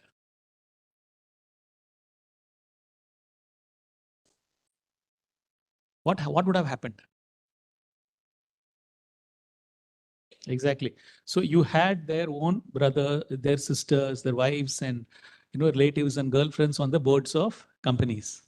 So essentially, governance is about not complying in letter. So if you're going to ask me, do I have a women director who is a woman? The answer is yes. You wanted a women director, I have a women director. Okay. So now governance is the distinguishing factor between governance is whether I'm going to comply in letter or whether I'm going to comply in spirit, right? And that comes from the person recognizing the value governance imparts to the company. Because largely what happens is that the corporate secretarial department of companies, at least until some point in time back, was considered as a cost center, right? Because in all other things, there is something which is attached, which you just got perceivable value. Whereas in case of a company secretary department, which, or what do you call the things, company, the departments complying with governance, they are looked at as cost centers. Okay, but thankfully, what has happened over the past few years, owing to the fact that businesses have to be sustainable, and also there is a need for ethics in business. All these things have, gone on to sort of put this in the minds of people that okay, it's no longer a cost center; it's something that is the only way in which businesses should be run. Okay, so in 2002, I had joined SEBI, and it was just a complete accident, that fortunate accident, or if I may use the word serendipity, that I had to work with Mr. Narayana Murthy because of a reorganization of departments in SEBI. It so happened that corporate governance fell in my lap. And I had to sit with Mr. Narayana Murthy, and we had to draft the corporate governance code in 2003. That was what you call as the revised clause 49 of the listing agreement. And I just remember a year before that, I was a company secretary making a presentation to my board of directors when SEBI had come with an earlier code, right? And one of the questions my board actually at that point in time asked is that why do we need independent directors, right? What is the value? Do you think we are not performing our duty? See, it so happens that all these things are not, a test cases. Each company will be a different test case, right? So, but as a regulator, you need to frame law which has to be one size fits all. I cannot it's very difficult for us to go rule company by company, which means that there will be a lot of discretion and subjectivity when it comes to framing law, which is why even around the world, laws are generally very are one size fits all. Sometimes it so happens that larger companies maybe get more things to comply with, smaller companies get less things to comply with, but compliance is always there. Then it so happened that in 2017, when SEBI decided to again look into the corporate governance laws after 14 years, it so happened that I was in the same saddle, and I had the fortune of working with Mr. Kotak and drafting the new corporate governance changes which had come. So I have been fortunate enough to be part of the rule making, and I should tell you that while I know that compliance is not something which sounds sweet to the ears of people, all these laws, rules, and regulations have been framed with a lot of consultation with the stakeholders, including the public. So corporate governance presently, today, if you look at it, whenever there is something going wrong in the company, whenever you read a newspaper, the first thing people ask is what happened to the independent directors? So at least I have this satisfaction that, okay, these things have actually become part of, they've become acceptable and they're not looking at it as a cost center, but as people who can actually add value. That is what corporate governance is all about. Okay, so I would like to stop here. And with this introduction, I would like to pass it on to the next speaker. I would be pretty excited to to listen to what the people who have written the papers have to offer. Thank you. Thank you so much, sir. I would now like to invite CS Pawan Kumar, sir, to address the gathering. Thank you.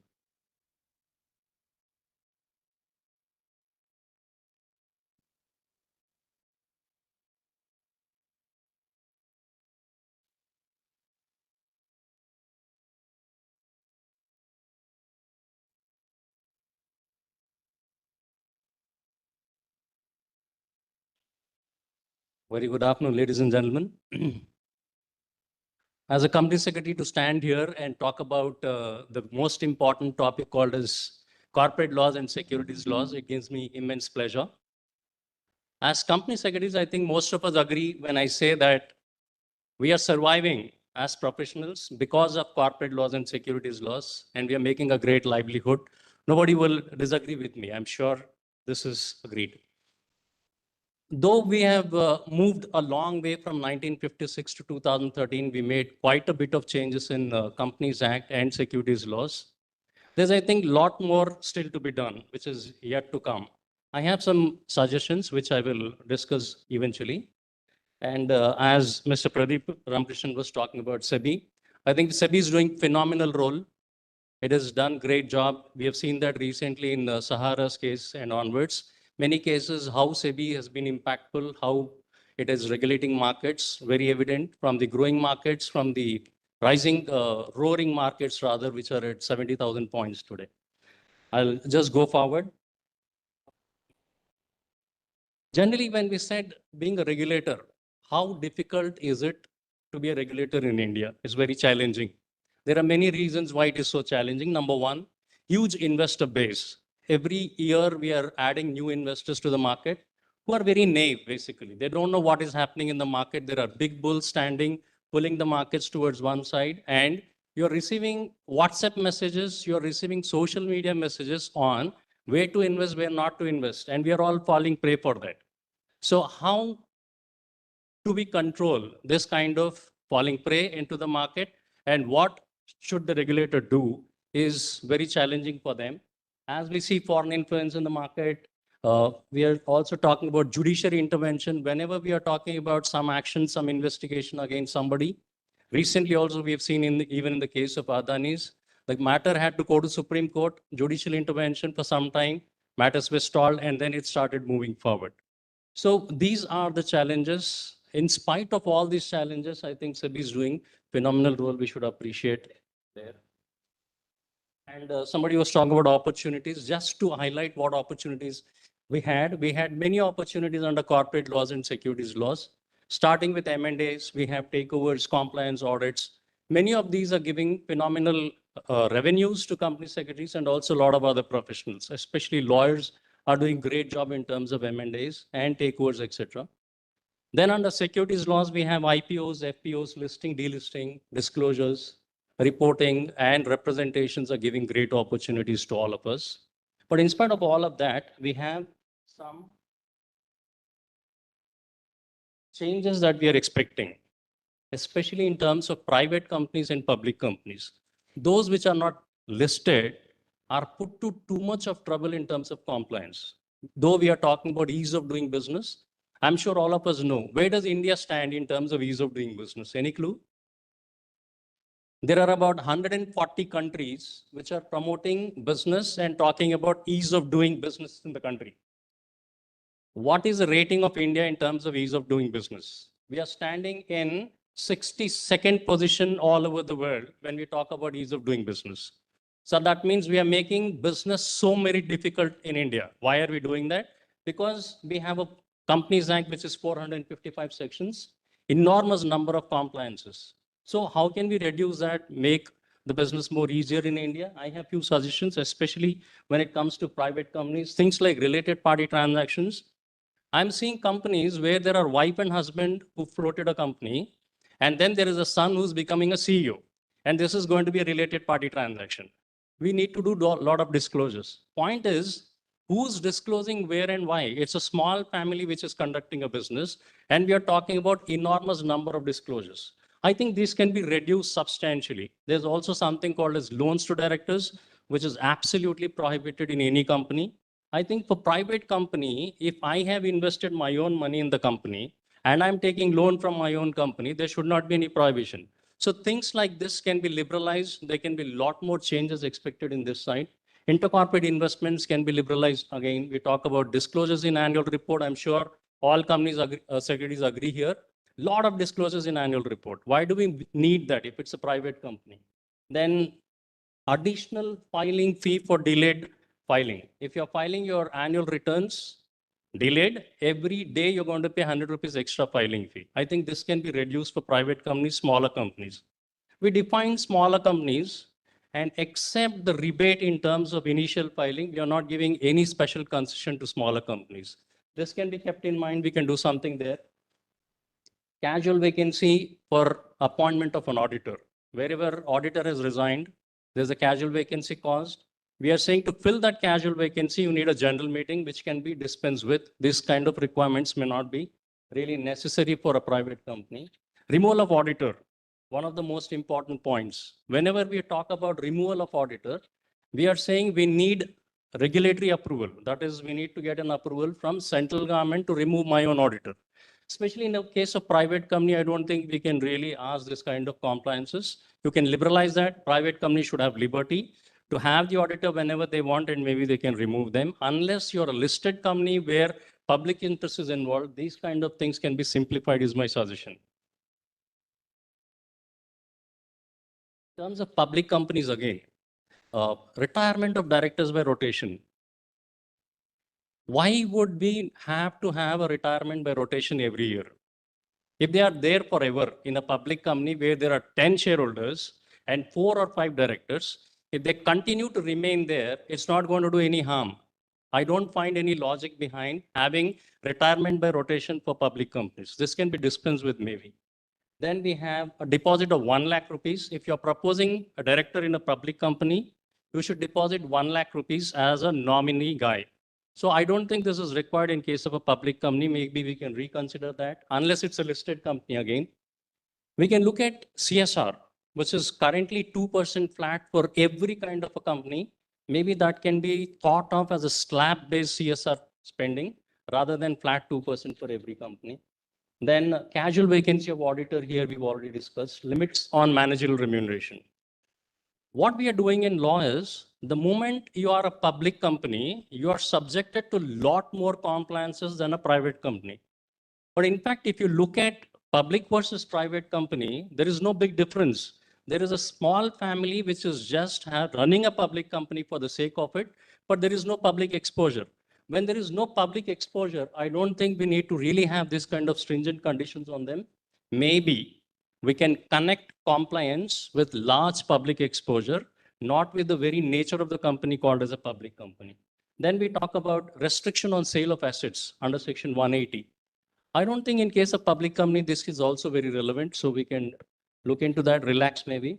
Slab-based eligibility for filing applications. Sir, in takeover code, I have few suggestions in terms of securities market. If we can have maybe revised limits on creeping acquisition, because we are all company secretaries, most of us, we understand in case of a listed company, once you have done the open offer and take a control on a listed company, every year when you acquire more shares as a promoter, it's called as a creeping acquisition. We are allowing limits of only 5% per year now. This can be maybe relaxed. Logically speaking, after the promoter or acquirer takes control of the company, why are we stopping him from further acquisitions? Maybe we can deliberate on that, but maybe we can consider if we can reduce or increase those limits there. Consider, sir, this one thing after recent hostile takeovers. We were thinking, how do we protect the small players in the market from hostile takeovers. Maybe if possible, we can consider public shareholders' opinion in terms of who should manage the company and who should maybe have. There is larger think tanks in SEBI who can think more on that. That's one suggestion from our end.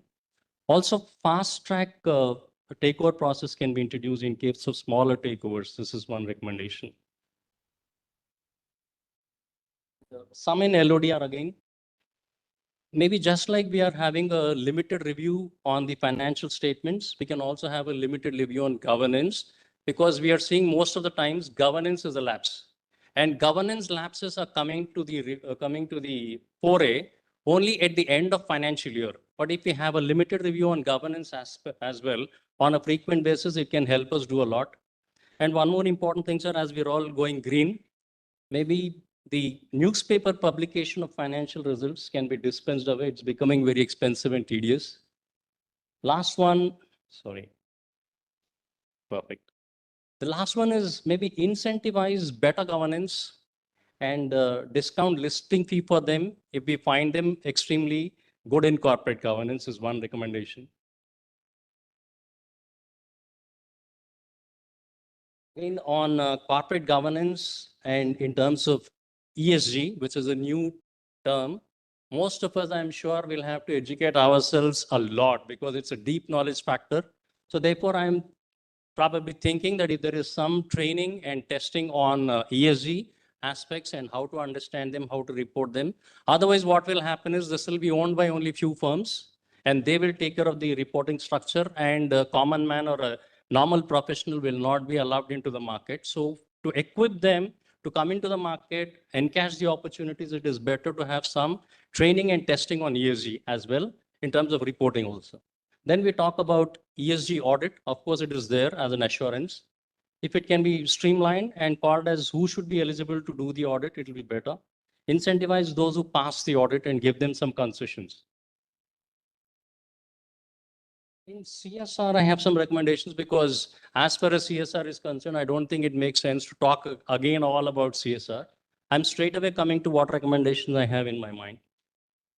Trained and tested impact analysis like insolvency professionals. Right now, who's doing impact analysis? It is mandatory to have an impact analysis under CSR. But who is doing that impact analysis? There is no defined body which is going to do that. Therefore, it is better to have somebody who's trained, tested on how to do impact analysis, introduce that. And right now, what we are saying is, if you want to receive a CSR fund and spend that fund as a recipient, you are supposed to be in standing for 3 years, and then only you're eligible to receive the fund. But what I think, instead of looking at number of years as a standing point of view, we can have a better qualitative criteria, which will decide whether you will be able to receive the CSR fund or not. Then periodical reviews of the spending agency. Normally what we are doing is we are reporting as a agency which is contributing CSR fund, but the one which is receiving the fund, how is it spending the fund? There is no audit right now. And there is no control on that. So it's better to have some audit on the recipient body also, which is receiving the fund. Nominee of the spender can have some representation and also periodically review what is the CSR spend there. And government, of course, we are talking about CSR. We're saying the focus should be on the local areas. And we have listed some 8 or 9 items in the schedule, and we are allowing them to spend on those items. But while we are doing that, each one has his own focus. I am focused on education, somebody else is focused on women empowerment. But there are a lot of areas which nobody is focusing. So what can happen is government on a year-on-year basis can show how much CSR has been spent on which area and what should be the priority area in future on which most of the corporates should spend their money. Then we should look at CSR fund. If you're not spending your CSR money, they should be transferred to CSR fund.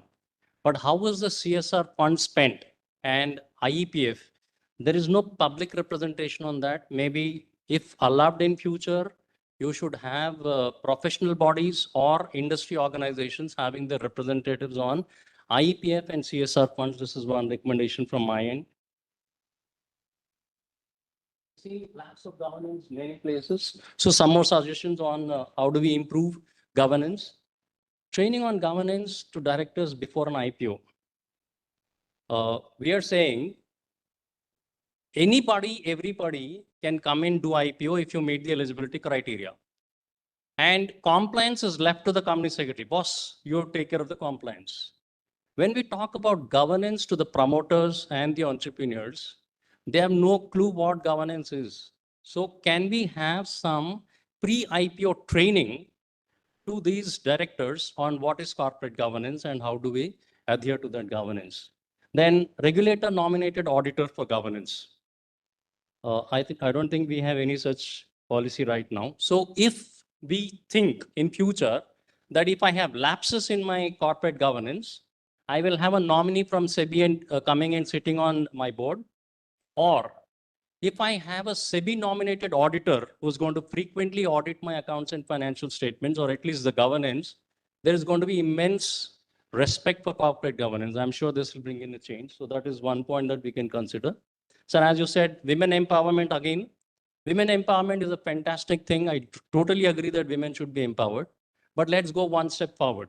Instead of simply empowering, asking for appointments, why don't we fix up a criteria as to what kind of women should be picked up, trained, tested, and then sent to the corporate as nominees for women directors? Because we don't have women directors. What is happening currently is, if I say you need to have a woman director on your board, the managing director brings in his wife and he says, this is a woman, are you happy?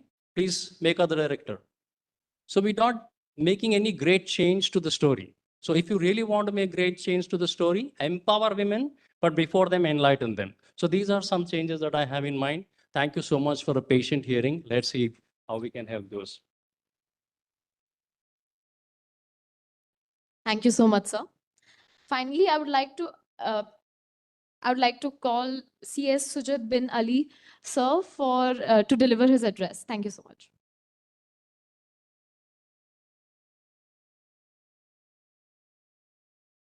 Very good afternoon.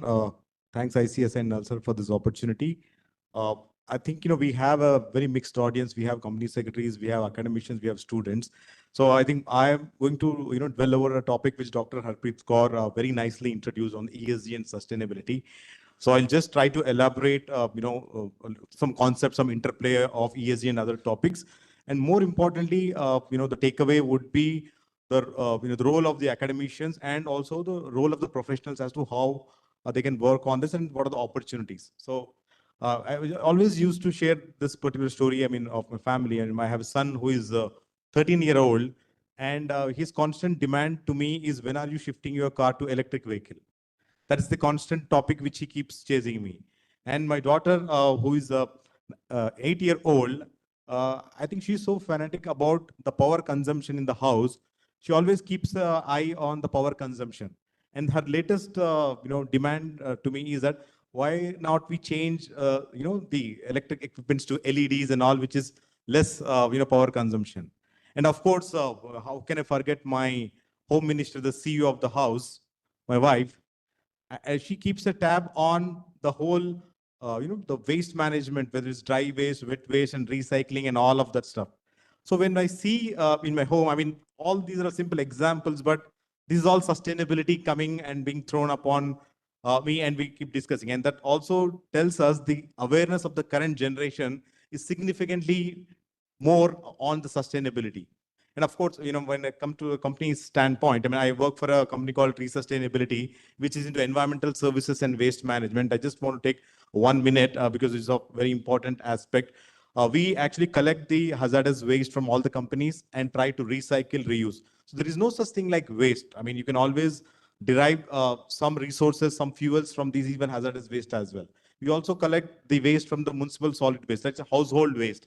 It's always a favorite question I ask, how many of us actually segregate the waste? So in India, the biggest challenge is the segregation of a waste, and that is our contribution. If we try to segregate the waste, the recycling can happen much better. So we actually recycle, reuse, and we can generate power resources from the household waste. That's something what we do. We also try to do recycling by paper, plastic, and all, and we also reclaim gold from the electronic waste. And also the famous Noida blast, which we have heard, right? The construction and demolition, actually all the waste can be recycled for making tiles and aggregates. The bottom line of all the story is that, when we talk about sustainability, it's not theory, it's practice, we can actually see. And the reason why, of course, everyone talks about why we're talking ESG and sustainability so much. It's becoming a new fad, right? There's no conference you go without this particular topic. Of course, when you see COP 26, 27, 27, 28 and all, the focus of all the governments talking about the sustainability, and every country is making a commitment, including India, which made specific commitments of renewable energy, going to carbon neutral and all. Following the path, a lot of organizations also have made those declarations and commitments. Of course, they made till 2030, 2050 and all, but it is up to the organizations to work backwards to achieve that particular goal. And it is very important for the professionals to be part of this exercise. So ultimately, there are two approaches, push and pull approaches. There are some companies that are pushed to this direction, largely because of the financial institutions, private equity, venture capital, right, and banks and so on and so forth, and equity investors, because they are all really focused on to invest for the company which is having good thought process in terms of environment, social governance. Previously it was all financial parameters, right? It was all, okay, what's the turnover, what's the profit and margins and all that stuff. But today, every investor is looking from these parameters. And I'm sure a lot of you would have worked on or researched on M&A. So the term now is most of these investors also are doing ESG due diligence, seeing how the business plan is addressing all these parameters. So I don't need to mention about what is E, S, and G. E parameters are nothing but consumption of natural resources, energy, clean energy, emissions, the recycling process, the waste management, biodiversity, and all. So every company, while doing their particular objective, also contribute or impact to the environment. There is a new term called social license. You might be a great company, right? But if you're impacting the environment, if you're impacting the community and society, it's very difficult for the organization to survive. So the environmental parameters are very, very important. That is exactly what the E parameter stands. And S is, of course, the corporate social responsibility, diversity, labor practices, people practices, and the supply chain practices as well. And the G part is not a new thing, which you all know is the corporate governance. A lot of people say that ESG is nothing but the old wine in a new bottle. We all had those concepts, but I think what happened is because of these pull and push factors, I think now every organization is talking about this ESG. So apart from one more push factor is the government, whether it is the regulatory disclosures. BRSR is one regulation which is there. Top 1,000 companies are required to disclose all these parameters. So that's the push factor. But the pull factor is also there. As I was mentioning the example, the new generation in terms of talent, attraction, or even in terms of consumers. You keep hearing stories from youngsters that, okay, I want to have a sustainable clothing. We're talking about green gold, a lot of new concepts. So even keeping the consumer point of view as well, I think a lot of companies are trying to work towards this as well, whether it's from a reputation standpoint, talent attraction, or capital attraction. All these are the parameters which the companies are working on. Some of them are doing by force, some of them they really want to do it. So that's the broad layout which I just want to mention. But for that particular aspect, as a professionals, I think it's important to really help the management and the board. So from that standpoint, as a company secretaries, what we can definitely add value is, whether the ESG or sustainability is a standard agenda. If not, why not we talk about that? Again, pretty much every industry can do something about ESG. They just need to go back and see what are my environmental practices, what are my social practices, what are my government practices, and what should be the goal and where we are. So I think from that standpoint, professionals can play a great role. Of course, in terms of reporting and disclosures, I think for those who are mandated, they are definitely working towards that. But even though they're not mandated by virtue of the agreement, shareholders agreements, these private equity and VCs are actually pushing towards more reporting and disclosures. Again, a great opportunity to collaborate and work with multiple departments. So one of the aspects in the organizations, what you see, you will not find one ESG department. Some aspects is done by company secretarial department, some by legal department, some by HR, some by IT, some by safety, and all of those. But you need an integrator, you need a champion to work with the management. So that is the role which a company secretary can definitely play a greater role. And similarly, there are a lot of frameworks which you are there. We have GRE, TCFT, and SASB. There are so many international frameworks which are there. So I think that's also important for all of us in terms of a capacity building and also the various research areas. Again, just like the credit ratings, some of the companies are going for the ESG rating, S&P, DJSI, Sustainalytics. There are several of organizations who are actually applying for a sustainability rating. And that will really, again, help them to demonstrate what they are doing and, to attract talent and capital. That's, again, a whole area altogether. And from a risk management standpoint, when the companies are working towards their internal risk, they're specifically focusing on what are the environmental risks, what are the social risks, and what are the governance risks, and how a mitigation plan can be there. Again, that's again a huge area for the professionals and the researchers to work. The correlations, I mean, of course, one big research question would be, okay, in the long run, would a company who follows the ESG and sustainability and all would really do good in the business? This goes back to the point Dr. Harpreet Kaur mentioned. So again, that's an area. A lot of researchers are still coming up with data saying that, yes, I mean, in the long run, there is a premium and they are going to earn more in terms of revenue and reputation. But I think that has to be continuously monitored and tracked, because that's going to be a big question. Because when you go to sell about this topic, they will definitely talk about the ROI and all of that stuff. Similarly, some of them think from a compliance mindset, tick mark approach. I think that will not work. But yes, there would be some companies, they have to do it because of the compliance framework. Due diligence I just talked about. One big aspect which is going to hit India and also the Asian countries is the European regulations specifically, because a lot of these ESG regulations are coming from the Europe and they're pretty advanced. So now they have gone ahead and talked about specific regulations which are going to impact the European companies. They have to ensure not only they, but their entire supply chain also are compliant with these ESG norms. It means, I mean, for example, a country like India or South Asian countries who are exporting the products and services have to be compliant. So the European companies have to make those disclosures. That means there is a lot of contractual obligations will come to the Indian companies and Asian companies. Again, this talks about ESG and contracts. You will see so many new clauses on the ESG in various agreements. That's again an important area. So when you talk about contracts, there will be so many disputes as well. You will also potentially have a shareholder disputes with respect to the non-compliance of the specific ESG clauses. So again, that's an important area. And more importantly, in terms of ESG program, as a professional, I think when we go back to the management and say we are there to help devise a program, help the strategy, integrate the whole business model, so that ESG is also an integral part. It's not like have to do thing, but it's want to do. I think that's an area of evangelizing which the professionals can definitely do. And of course, slightly a different area for a research. If you see some of these integrated reports, there's a lot of data. But the challenge is, how do you get the data? Imagine a company is there, it has 100 factories. You need to report diesel, you need to report water consumption, you need to report emissions. Currently, what's happening, they're all reporting, but the big question is the data integrity. So I know subsequently the assurance part, the audit part also is going to come. But as a professionals, we need to be ready to defend in terms of those potential liabilities and the claims, the accuracy and the potential liabilities coming around the disclosures. And of course, as a professionals, equipping ourselves in terms of ESG audit and assurance. Pawan did mention that aspect. I think that's a great area for us. Again, when we talk about all these things, this looks good, but risk of greenwashing is there. I mean, already we see in West, there's a lot of liabilities cases coming on the greenwashing, and the claims can always challenge. I mean, everyone wants to talk about, oh, we are sustainable, we are green and all, but they're always prone to a risk of greenwashing.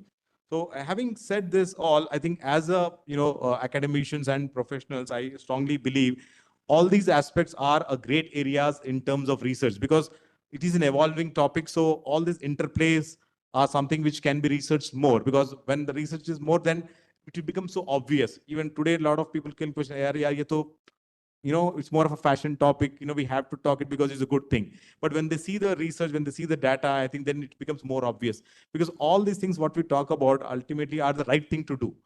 Thinking about stakeholder, not only about the shareholder, but thinking about community, employee, creditor and all is the right thing to do. So I think if the research supports that with the data, I think then it will be really good, for the world, as well as we talk about climate change and all. And there's a lot of collaboration which is needed between academia, companies, research agencies, and so on and so forth to really go deep into the topic. And of course, the education aspect, I think law colleges needs to also have this as part of the syllabi, the ESG, sustainability, and all the associated laws, because I anticipate the lot of law reforms which may happen in various legal frameworks. And there is always a scientific angle, there is always an innovation angle as well, because if you want to save more resources, there will be a lot of scientific and innovation which will happen. And more importantly, I think government, if it comes with the incentives, as Pawan rightly mentioned, I think that will really be great motivator for the companies to really work on these areas. So I think that is some areas which I thought of sharing. And of course, challenges are capacity building is a big challenge, whether it is within the organization or across the sectors. I think so we can play a great role in capacity building. We all have to educate and try to educate others as well.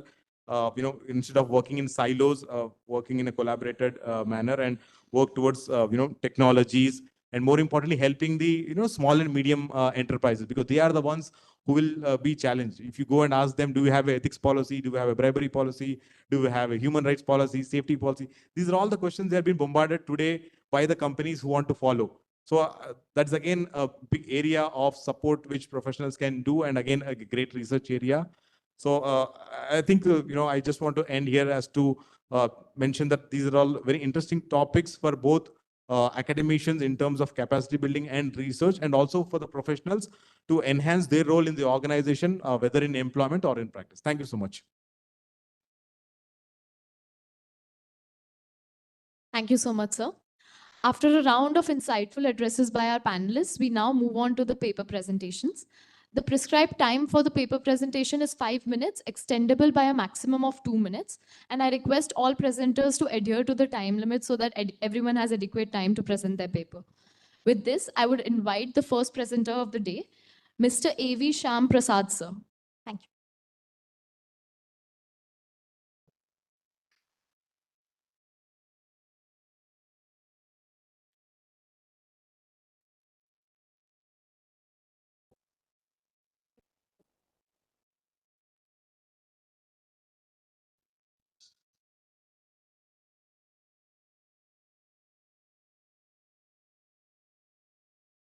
Respect.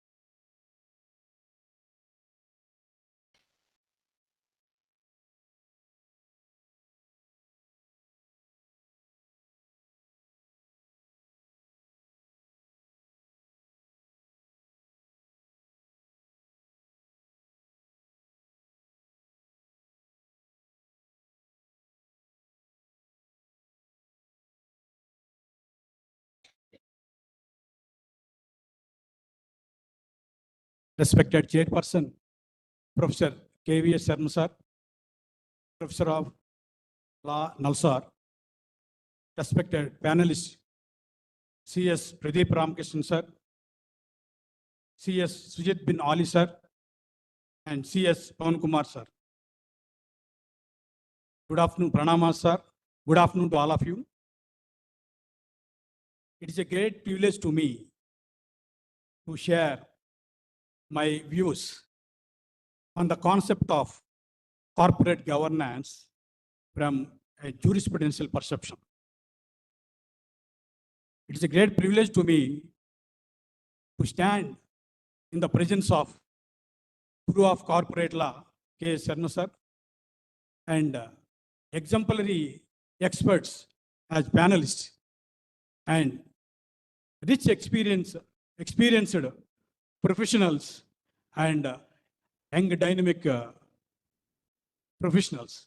I always prefer to call advocates as well as company secretaries as social engineers, because they define the interest, they refine the interest, they reconcile the interest, they resolve the conflicting of interest, and therefore they always try to build a efficient society. That's why I always prefer to call advocates and the company secretaries as a social engineers. I always interact with the students to encourage them and tell. As a teacher of jurisprudence, jurisprudence is my mother, constitutional law or Indian constitution is my father, corporate law is my friend. In a later way, I would like to share, because to encourage, to draw the attention of the students. Then a friendship always, which helps us to share and also not only to consider as a sympathetic way to understand the society in an empathic manner. The corporate laws or the security laws, which helps comprehensively to understand society in a prospective way. And two words I like. One is evolution, another one is revolution. Evolution and revolution, these are inevitable for a societal change. Evolution, systematic change. Revolution, we can say a sudden change or a progressive change. From the primitive society onwards, the contemporary political organized society that will be considered as a state.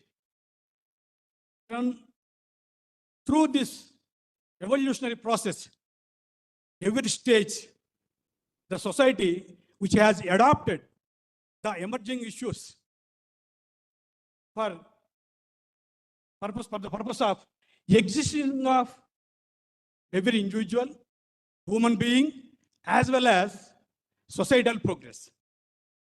If you consider these changes from barter system to the contemporary trading considerations, trading transactions with a consideration, we have to consider this a dynamic change to evolve all corporate laws or commercial trends.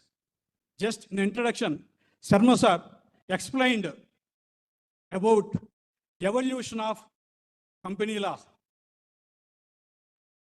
Joint Stock Companies Act to Contemporary 2000 Act. I would like to add that is, there was an act that is called Bubbles Act in 1712. The title itself, Bubbles Act, since it is a concept of corporate frauds, the bubbles which emerges and disappear. So that was the beginning of the emergence of corporate laws. Now, when these transactions, human society which exists always to protect their common interest in the process of transactions.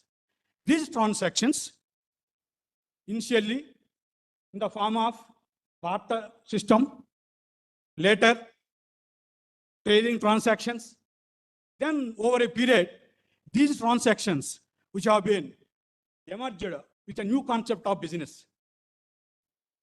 Now the business further with the evolution of the society emerged as a concept of the company. Company are corporate entities. When company further developed, emerged through the incorporation process, which have been treated as corporate entities. When these entities, the purpose of these entities to protect their own interest as well as protect the common interest of the group members. Now, these corporate entities are society, corporate entities are individual. They have to be controlled, regulated by a system.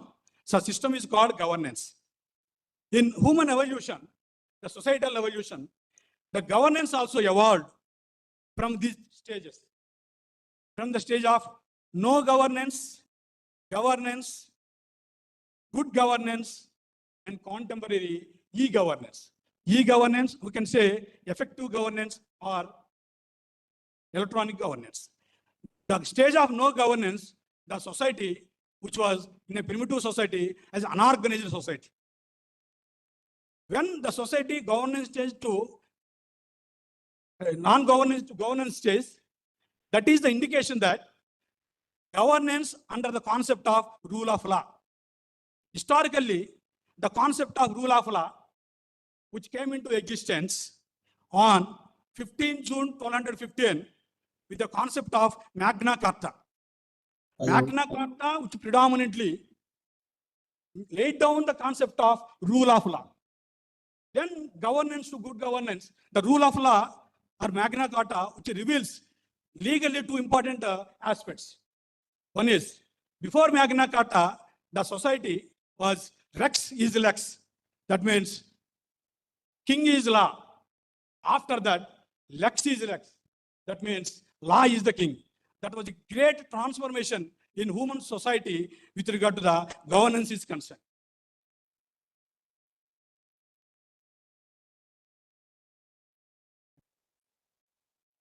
Then, good governance, once the contemporary sovereign state which emerged, they are adhering the concept of rule of law, and this governance has been considered as a state-centered governance.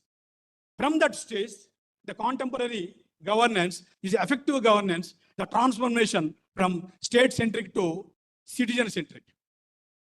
Then when it comes to corporate governance, when the corporate entities have been emerged, it has to be governed by the state system based on the rules and the regulations prescribed by the constitution or by the state.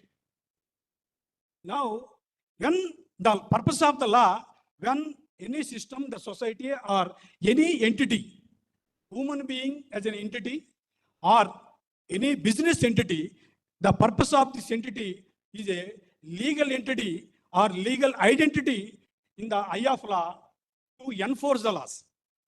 Accordingly, corporate governance or corporate entities governed under the state structure. And when it has been governed under the prescribed rules or the law, the simple way we can understand the law is regulate the human conduct. Sir. I will continue, sir. Yeah, I'll conclude. 2 minutes. Thank you, sir. Okay. Then why I would like, yes, finally I would like to share 2 points briefly.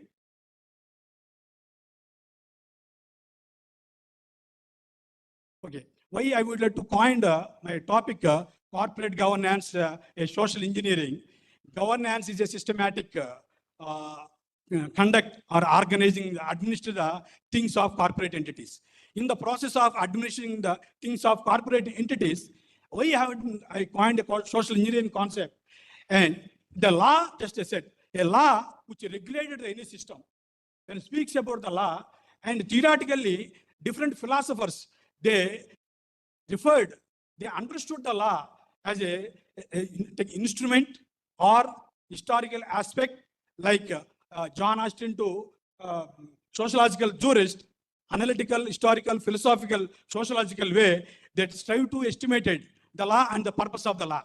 Social engineering concept propounded by Harvard University professor Roscoe Pound.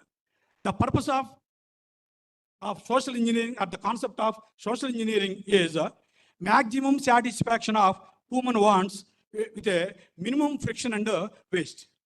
And I would like to conclude briefly that the law regards enforceability, society regards sensibility, corporate governance, which regards these two, enforceability and the sensibility. And the social engineering concept, which defined, design, and make this system as a effective system with by defining the interest of the shareholders, interest of the stakeholders, interest of the society, and reconcile these interests and resolve the interest and make the society is an efficient society. That's why I would like to make this, I would like to reveal a new perception.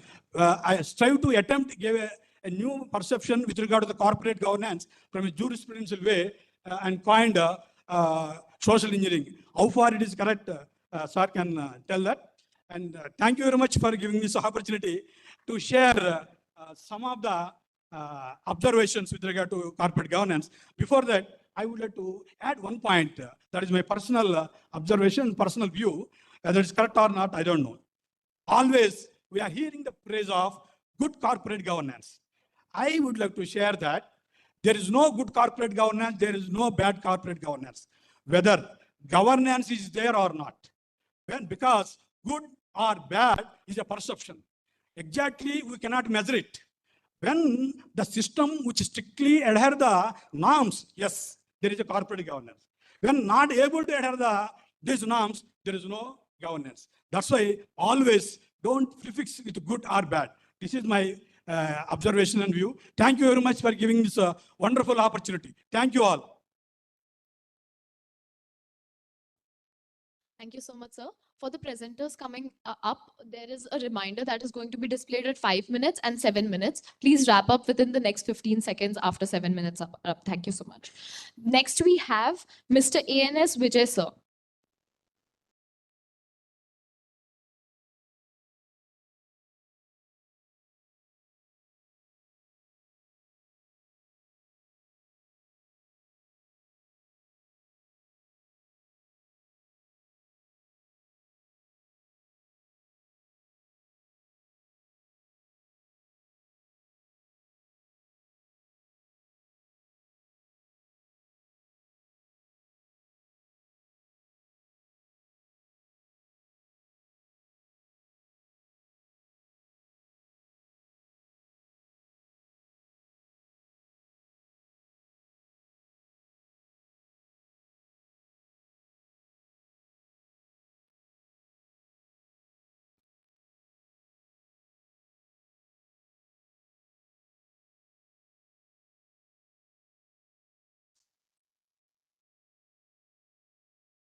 So good afternoon, everyone. First of all, I would like to thank the session chairman and the panelists for this wonderful opportunity. And the topic chosen is building your corporate compliance system to remain immune from the penalties of the regulators. Because of this ease of doing business, there are many startups, there are many MSMEs are entering into the corporate sphere. So if you have seen portals like NSWS, National Single Window System, it is so easy to incorporate a company without even visiting Ministry of Corporate Affairs portal. So there are many private limited companies are actually getting added into the system because of this ease of doing business, which Indian government has adopted. And now it is the time for the government to enforce the law. See, Companies Act is hardly enforced, but recently, if you see, there is a power given to the regulator, which is ROC, Register of Companies, to impose penalties, by which that power came in 12 January 2019 by way of an ordinance that if they find any kind of a default, ROC can impose a penalty. So before that, it is only the courts or a quasi judicial tribunal like your NCLT can impose fines. There's a whole lot of difference between the meaning of a penalty and a fine. Penalty is by a regulator like ROC, SEBI, RBI, whereas fine is by a court or a quasi judicial body like your tribunals. So after this, there are so many cases which have been filed. See, in this, we have classified the cases section-wise under the Companies Act. So if you see section 12, that simply says whenever a company name is disclosed, you disclose along with SIN and some requisite disclosures. For that, they have penalized some 368 cases, right? So this is how the enforcement is happening. And even like say, for example, if it's a listed company, assume is getting a penalty. Under the LODR regulation, there is a regulation 30 where you have to disclose that there is so-and-so penalty imposed on me by the regulator. So that is basically a defamation which the entity and the interest of the shareholders also goes. And see, why this change? Like if you see here, there are so much of prosecution cases which has been withdrawn. What does this mean? I'll just give you a simple instance. A Hyderabad-based company called Amaya Laboratories. The managing director was imprisoned for not filing a cost audit report. right? So these kind of things will not happen anymore because there is no concept of a fine or imprisonment. That is replaced with a penalty which can be paid by the regulator, which can be charged by the regulator. So for any kind of default, regulator is empowered to impose a penalty. So as of now, like they have collected more than 20 crores by this. So this is one of the small case study on fundraising. See, we are focusing here on a unlisted company, a private company or a unlisted public company. So a company is impose a penalty of 16,50,000, like for like not mentioning clearly. See, they have just raised funds from its holding company, but they have told it's a private placement. Actually, it was a rights issue, and they have made multiple other things. See, now if you see, the compliance is tied up with the filings. Like if you are say for example, there is an allotment. We need not say that allotment is done on so and so board meeting, but we have to also report to the regulator by filing the prescribed form. Only then the a particular action can happen. For example, you have to utilize a money raised. That can be done only after filing with the regulator. So if you don't do those, like you'll be getting a penalty. So like the compliance checkpoints has to be made very clear for anything and everything. Like this has to be understood so that we remain immune from the. So see, this is one of the new act which has come, which is called Jan Vishwas Act. This act amends almost 42 laws to like whatever we have been seeing on the Companies Act, where in which a fine is replaced by a penalty. This act is doing so in almost 42 laws, which includes your intellectual property laws, your industrial laws. You name a law which is used, like almost this act is amending that. Information Technology Act, everything is amended, by which we call this as decriminalization of offenses, by which the fine is replaced by penalty. So you will see this kind of actions by multiple regulators, like how now ROC is imposing penalties. You will see every regulator under every law will start imposing penalties. So that is why it is very important to have a robust compliance system. Like we should see, because every time, like many companies are clueless about what kind of laws are applicable to me. Even if you have 10 or more employees, there is this a POSH Act which is applicable on you. Even if there is not even a single woman working in your organization, still this act is applicable. And there are many other sector specific laws. So see, now there are many AI tools to even identify what laws are applicable to you. So the company should actually, and they should actually have, see, there are recently, there was a case where in which the company secretary went on for a pilgrimage trip, and because of which his mail ID was not accessible, because of which the compliance was not done on time, and there is a penalty imposed. So we should have some common email ID or email ID which can be shared with whatever mail comes, it should be shared with all of this, so that this kind of defaults can be prevented. And we should actually have a proper compliance ecosystem, which is considering all these compliance checkpoints to actually remain immune from all these things which is about to come in the times to come. Thank you, Ram.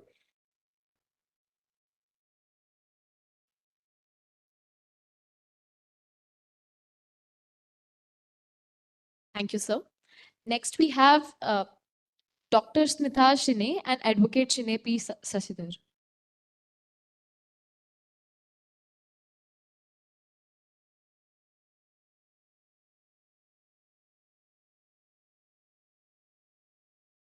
Respected panelists, my dear friends, good evening to all. I'm Dr. Smita Shine. My topic is a study about the scarcity of independent women directors on Indian corporate boards. So as we know, India experienced a remarkable progress in the field of elevating the women representation on corporate board. Like when we take the data, in 2013, it is 6%, and 2022, it rise to 18%. But it is not sufficient because other countries are leading other than India. So we have to say that the India's corporate landscape remains concentrated with less number of women independent directors. So my paper is focusing on three areas. One is what are the factors behind that? The second one is what is the importance of independent women directors on corporate board? And the third one, what are the best practices we can follow? So first of all, let us identify what are the factors behind that. Why we have less representation of women on boards? Obviously, historical context, like we are living in a patriarchal society where male are dominating, we can say. So that is one factor. The second factor is the cultural and social factors, that is the deep-rooted gender stereotypes and societal expectations, as well as the traditional roles, family roles especially. Once our finance minister also told the same, like women are reluctant to occupy the corporate boards. Maybe that is the main reason, because of the traditional family roles. And other one is the lack of mentorship and networking opportunities. That is the absence of mentorship and networking opportunities for women aspiring to join the corporate board. And these are the main factors behind that. And why the women should be on the Indian corporate boards is what is the significance of that. Some studies shows that I can quote some studies like the 2019 McKinsey study indicates that companies with greater gender diversity on executive teams are more likely to outperform on profitability and value creation. Like that, so many studies revealed the presence of women independent directors in order to improve their profit and margins. Like another study also, over the period from 1997 to 2017, companies with at least one female independent director or executive officer consistently reported larger profit margins. So these are the major studies which shows the significance of independent women directors. And I want to suggest the measures in order to improve the representation of women directors. We can adopt it from the foreign countries. Like when we look to the Norway and several European countries, they have implemented mandatory gender quotas for corporate board. So in Indian boards also we can follow that. The other one is the disclosure requirements, like countries like UK and Australia. They require companies to disclose their diversity policies and report on their progress in annual report. Similarly, implementing such disclosure requirements that mandate companies to report on their gender diversity initiatives and progress could enhance transparency and accountability. Also, the board nomination committee, some countries encourage the establishment of board nomination committees responsible for selecting the candidates based on merit and the database. Also, as one of our panelists told about the women empowerment, to train, test, and qualify them, like we can implement training and development programs to enhance the skills and readiness of the women to occupy such positions. And also we can associate with, the companies can associate with educational institution to motivate more girls to come to this field. And also we can say that other measures are government support and incentives. Some countries, when we take some countries, foreign countries, they provide support or incentives for companies with diverse boards, such as tax incentive, preferential treatment on public procurement. So apart from that, networking opportunities, mentorship and sponsorship programs, also educational initiatives. So these are the measures what I'm suggesting. Thank you so much.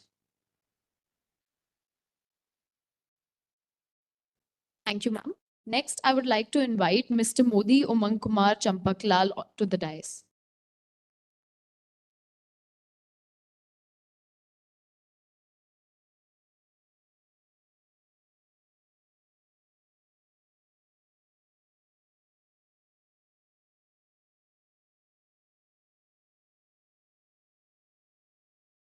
Skip it, sir. We will now move on to the presentation by Mr. Farhan Hamid.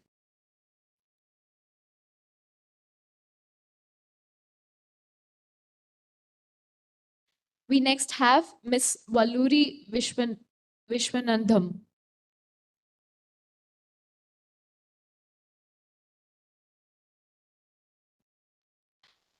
Next is Mr. Mayank Shrivastava. Please, sir.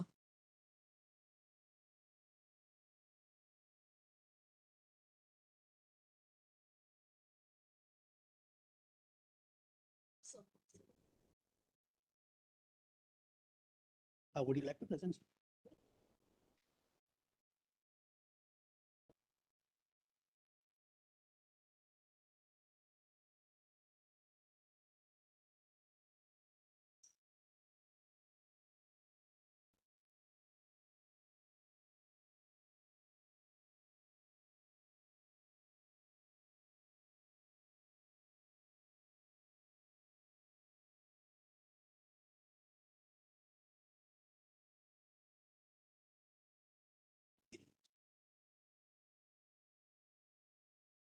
Madam.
Good afternoon to the panelists and the students and everyone present here. My name is Sai Saket and this is my co-author Vishwanathan. And together we are presenting the paper Capital Markets and Foreign Infusion. It is a comprehensive study on the foreign institutional investors and their market evolution and the regulatory framework that is in India. To start with, as we earlier discussed, India now holds the 63rd position in ease of doing business. But that is not actually the case during the early 1990s and the mid 1995s. At that point of time, according to the World Bank's report, we were holding the position of 132nd position in ease of doing business. For a comparison, we only had 190 countries at that point, and we are holding the place of 132 second position, which is not even the top 70% of the countries. The reason why for such why for such a low ranking in the ease of doing business can be regarded as India's foreign rigid policies on foreign investments. Some experts felt that this protectionist approach was the reason in order to avoid foreign invasions through capital markets and through hostile takeovers. That was one of the reasons. And also at that point of time, we had a Soviet socialist approach that state-sponsored entities and state-controlled assets should be there for a fair and equity and justice. However, this protectionist approach led to a few shortcomings. In the 1991, there were two incidents happening in the global stage. One is the Gulf War, and the second one is the fall of Soviet Union.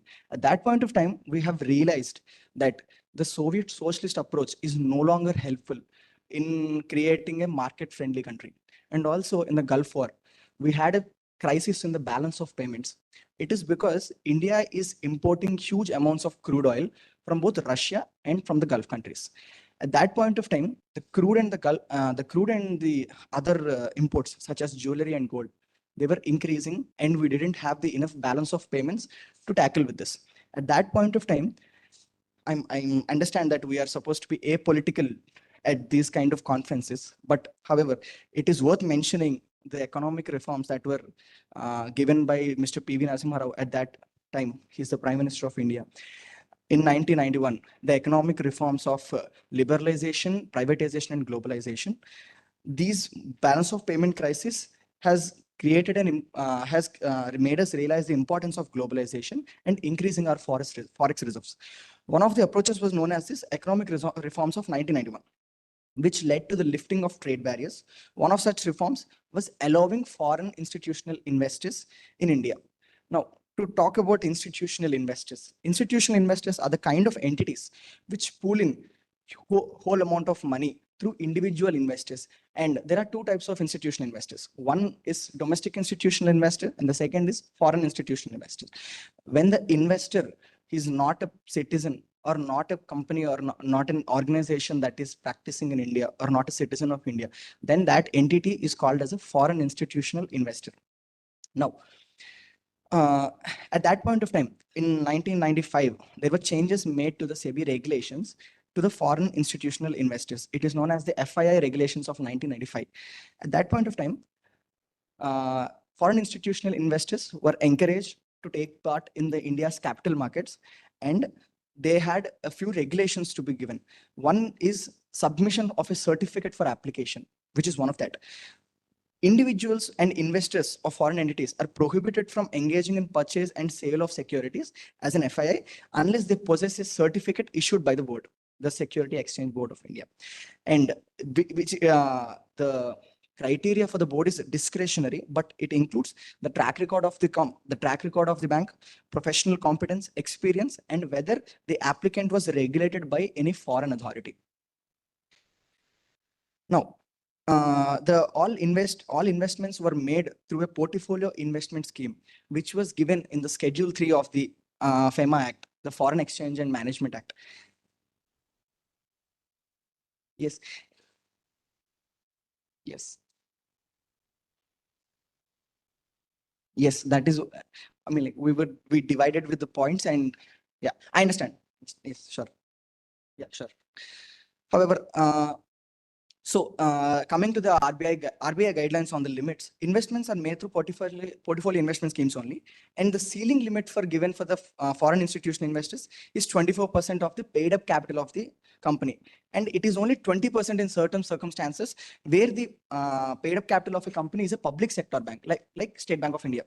And also RBI monitors such ceiling limits with a cutoff percentage of 2%. That means whenever the limit was given as 24%, at 22%, the Reserve Bank of India gives a caution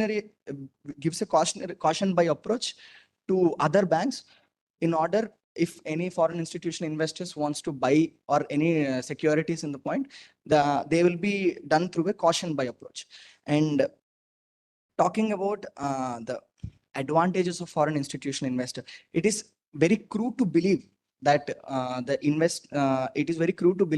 that investments that are done by a foreign entity will only profit the other countries and will only rise up the other economy.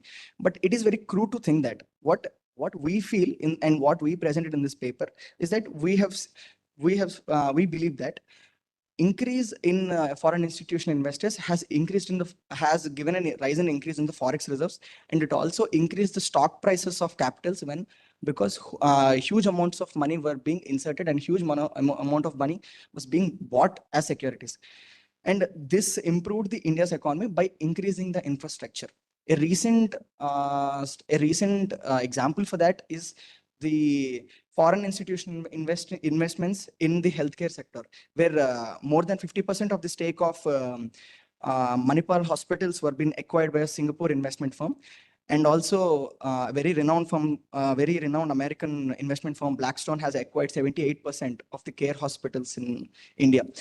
So what we are seeing is a development of infrastructure by having foreign institutional investors, and by that we are having an increase in the infrastructure and development of these sectors.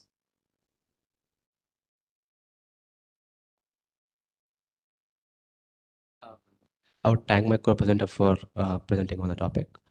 Good evening, everyone. This is Vishwanathan. We are presenting on the paper, The Capital Markets and Foreign Institution. This is a comprehensive study on the legal fabric of India's FII-driven market evolution. So as said by my co-author, the FII market is quite dynamic in nature.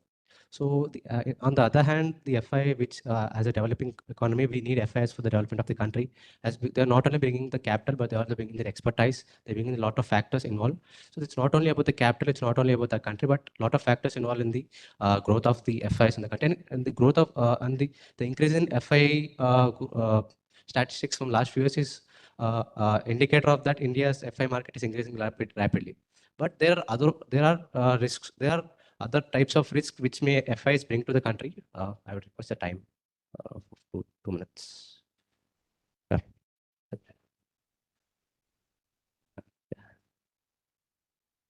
Yeah, I apologize. Yeah, thank you, sir. So yeah, so there are three types in which the manipulation in the stock markets may take place. And the first one is the insider trading. As we all know, the insider trading, which refers to leveraging a confidential information on advantage in order to profit. So briefly speaking, I'll give an example. So if you are a director on your or in the authoritative position of your company, and you go to a haircut and you reveal that your company's shares will grow in the future, and you ask your barber or some person to invest in that shares, that can be derived example of insider trading. Insider trading is not only example of barber, but also it is like giving the advantage to that person, malicious advantage to that person, in such case that he will invest and he'll get profit in the malicious nature. And the second one being the pump and dump scheme. The pump and dump scheme is like, you're marketing the company. The pump and dump scheme is basically focused on not on the company's valuation. It's based on the imagination of the company. For example, if you say that if you market in these days, the WhatsApp and Telegram, and in these technological ages, the marketing and the publicity is become very access. So the pump and dump schemes, like you pump up the prices of the share price without its actual performance, and after that, when it's growing, when it's reached a certain point, you dump the company share by selling it. So this is also a pump and dump sharing. The recent example of pump and dump sharing can be known as the Arshad Varshi's case. In that, Arshad Varshi, Bollywood actor Arshad Varshi. So he is facing some litigation. He's facing some issues with the SEBI, stating that he has he has used his YouTube to improve the false advantage to the investors, and he is facing some this thing from SEBI. And the third one is short and distort. The short and distort is simply inverse to pump and dump. The short and distort is a type where investors short sell a stock and then spread the negative rumors about the company to drive down the stock prices. So as we know, it is often performed as a naked short selling, in which the stock is sold without being borrowed and without any intent to borrow. So like the short and distort is completely inverse to pump and dump scheme. So pump and dump scheme, you benefit by raising of stock prices. In short and distort, you benefit by reducing the stock prices. So in all these circumstances, may lead in all these circumstances, especially when we're dealing with pump and dump and the short and distort, these types of tactics are mainly not based on the company's the shares performance, but is based on the shares not valuation and statistics, but it's based on the shares imagination. And the example of this is the dot-com bubble burst in 1990s. In that age, the investors, rather than believing in the company's fundamentals and etc., they have increasingly raised the prices of the stock without their valuations. Yeah, I'll conclude. I would like to thank everyone here present here for listening my presentation. So in conclusion, I would like to say that even though FIS have the Indian financial sector become more efficient, and they are taking their part in development of the country, but there are few checks and balances which are needed to be taken by the regulatory authorities as well as the common investors. We have, before investing in any stock, you have not but blindly invest, but also you have to take care about the fundamentals about the company, rather than blindly investing, rather than herd mentality, which is known as a herd mentality. In India, where not only India, but this is prevalent all over the world, the herd mentality, where the people just blindly follow the other. It's known as a form of fear of missing out. And the fear of missing out, which is clearly evident in the example of dot-com bubble burst. So in the fear of missing out, people tend to invest more. So people should have to be very careful. Not only investors, but the regulatory authorities have to make their part, giving the awareness. And yeah, thank you so much.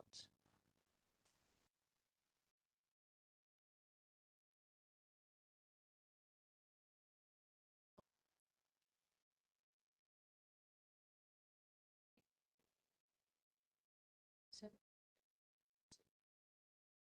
we'll find it. Thank you so much. I request all presenters to use their time judiciously and focus on the substantive portions of their paper first, including the analysis, the findings, and the conclusions. We now have with us Mr. Farhan Hamid. I invite sir on the dais to present his paper.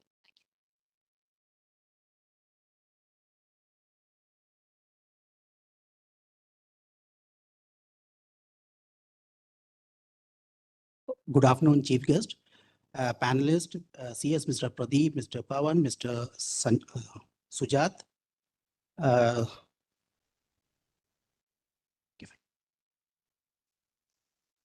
Here today, the topic is white collar crimes and corporate frauds in India, perceptions and emerging issues. Well, the previous speaker have talked a lot of on this, so very less for me to talk. Well, sir, I would like to move in the case studies only, sir, because literature review and all you will get.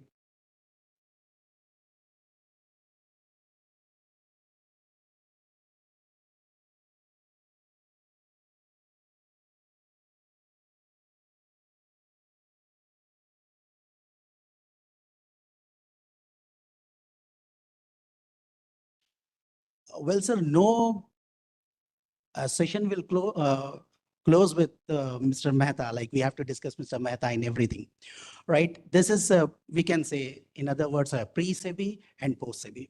In Mehta's case, this is a pump and dump case.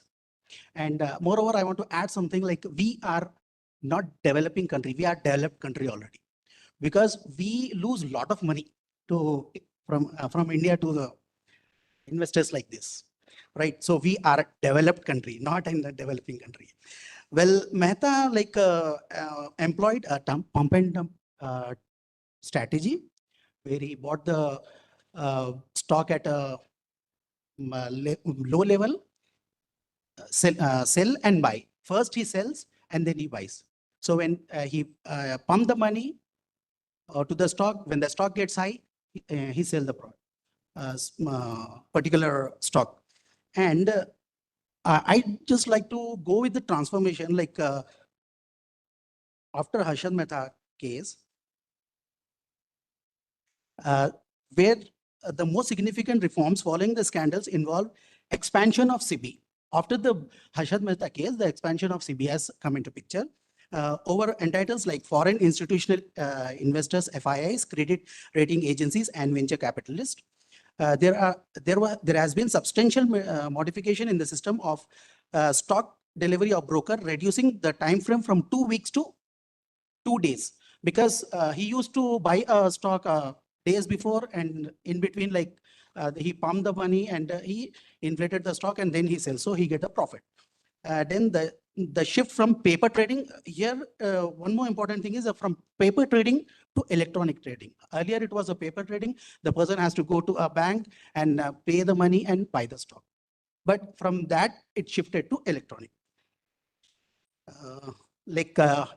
Another case, which is Ketan Parekh. This is also a pump and dump case, in other words, but it's from paper trading to electronic trading. He did the same thing with the electronic trading. And India has lost around 4 billions for this fraud. So once again, India is a developed country.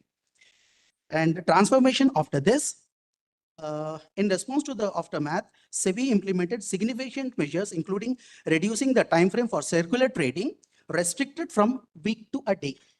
Once again, it has reduced because they did not get the chance to circulate and inflated the price of a stock.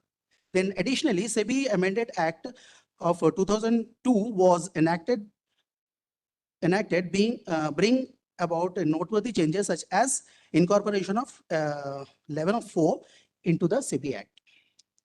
The new section specifically dealt with issuance of prospectus, offer documents and advertisement seeking investment.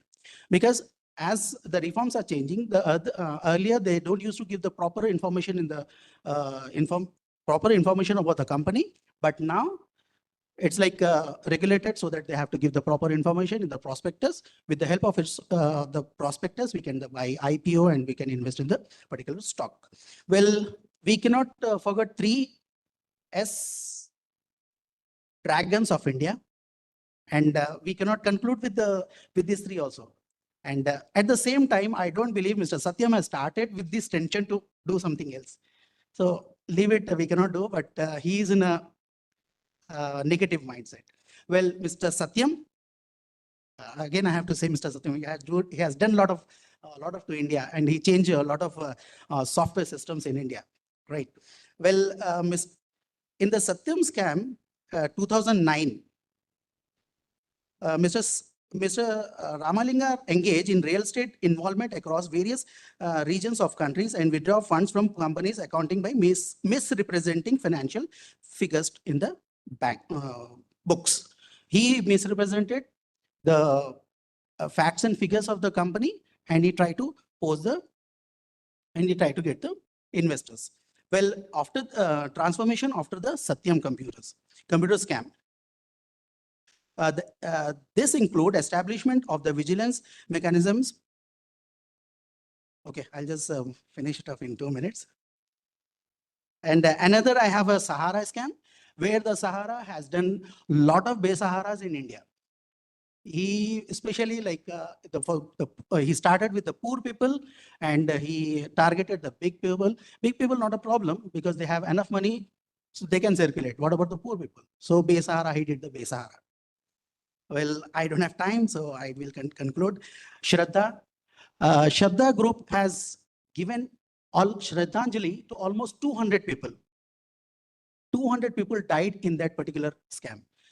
In that, there's agents are there and investors are there. So instead of performing Shraddha, he did the Shraddhanjali from their family to the 200 people. And about the prospectors' perception, I would like to share one thing. Like white collar crime did not spill any blood, but white collar crime coagulate the blood. So which is heinous, sir? 200 people died just because of this scam. Maybe in other things also they died. So 200 means 200 families affected, entire family affected. And when we are coming out for Nirbhaya case on the roads, and why we are coming out, why we are not coming for these types of frauds? So I think they have to give stringent punishment. एक को फांसी देना सब सीधे होते, क्योंकि we are losing so much, right? And my time is up. So thanks for the concentration and all, giving the privilege to talk in front of you. Thank you. Thank you, sir. Next, we have Mr. Mayank Srivastava, sir. Sir, the floor is yours. So a very good afternoon to all of you. Myself, Mayank Srivastav, head the Center for Securities Law, Hidayatullah National Law University, and Assistant Professor of Law, Hidayatullah National Law University itself. And my paper is related to the protection of capital market investors during mergers and acquisitions in India. And I'll start with a very simple point that I don't want to make the practical side of corporate law think that the academic and theoretical side is a time flouting community. So it's not like that. I'll just restrict myself to whatever time it is provided to me. And for that reason, I'm not sharing the PPT here, although I have sent it. So there are just three aspects that I want to inform, or rather I would like to present in front of you. And those three major aspects relating to protection of investors are related to what kind of challenges are there, what kind of risks are there to the Indian investors when you talk about mergers and acquisitions specifically. Second is, what is the regulatory framework that we have? And third is, what kind of mechanisms and suggestions we can have to enhance the overall structure that we are already having. So if we talk about these three things, there is a kind of hierarchy that we follow. The kind of issues that were there, they led to the kind of regulations that have been made, and they then led to the kind of flaws in the regulations that have been found, and they then lead to the kind of remedies that you should be providing for. So the issues primarily related to like in the earlier times also, in the current times also, you'll find issues are relating to information asymmetry to a very large extent. One issue that is relating to mergers and acquisitions and investor protection, as we can say, the antithesis is related to information asymmetry. So for that sake, you'll see that the regulatory framework in India, be it the SEBI takeover code, that is SAST regulation, or you talk about buyback regulation, you talk about delisting regulation, whatever regulation you say, you'll find one thing common, that is that you need to provide some open offer or an exit opportunity to the person who are there in the company. And why is it so? Because you want to provide certain adequate and reasoned information to those people that you're going to follow this particular procedure. This is one such thing which is very crucial when you talk about protection of investors. So information asymmetry is one challenge. Then you talk about corporate governance concerns, be it accountability, be it disclosure. I'm not going into what is accountability, what is transparency, everyone knows it. The point is to what extent you are able to justify that you are transparent enough to provide enough information and at the same time to provide enough opportunity to all the people who are there in your company while you're going for, say, a creeping acquisition or say any substantial acquisition altogether. And for that reason, again, you will find SAST provides for a lot of things.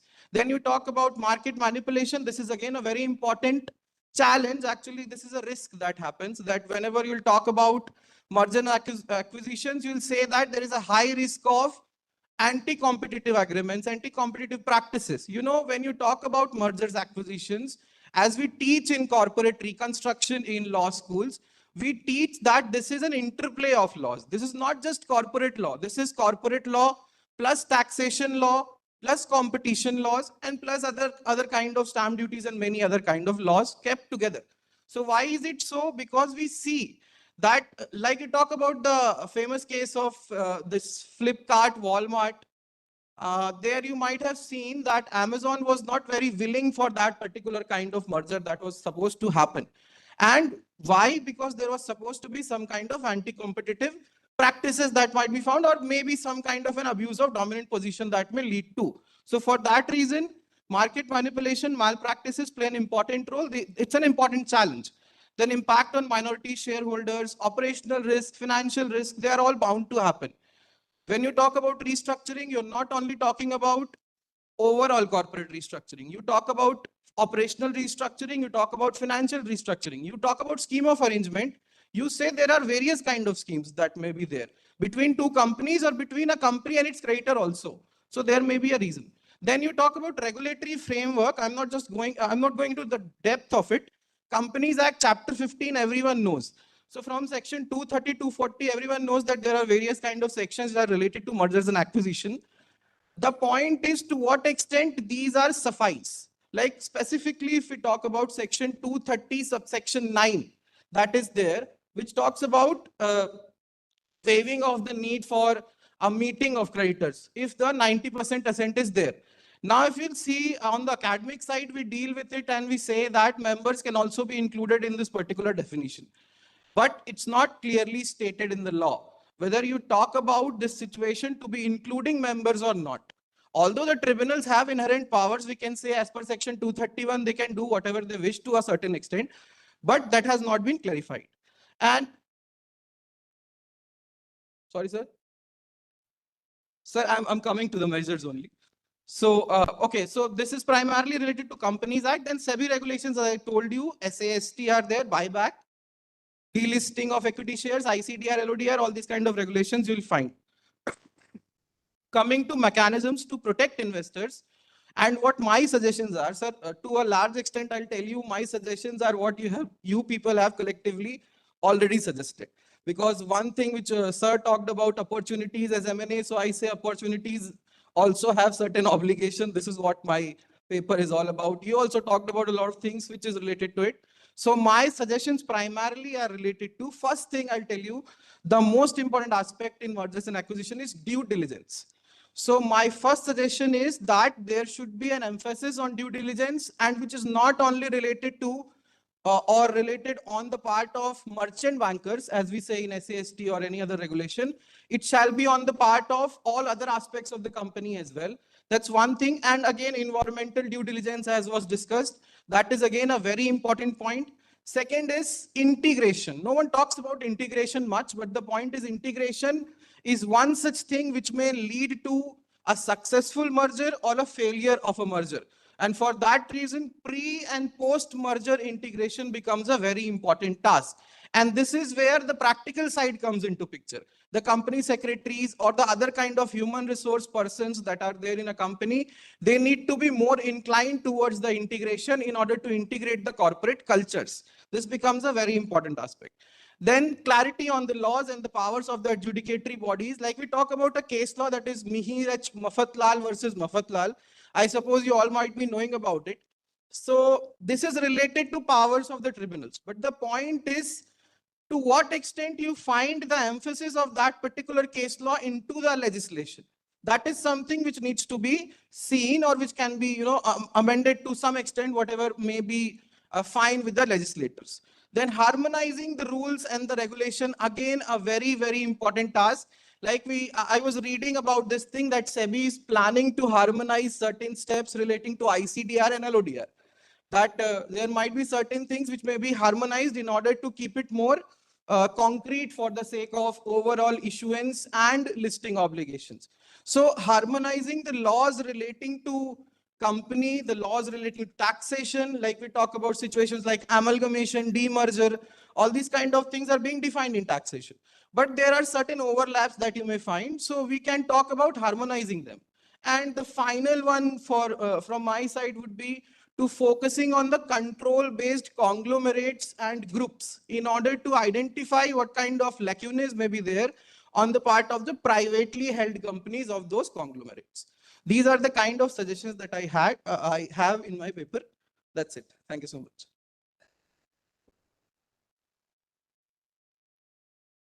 Thank you so much, sir.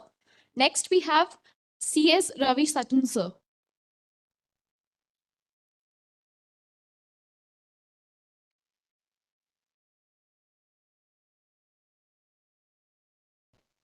Sustainability and green finance. We'll move ahead, sir.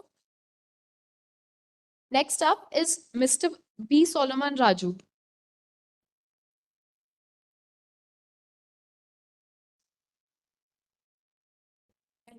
Pen drive. Just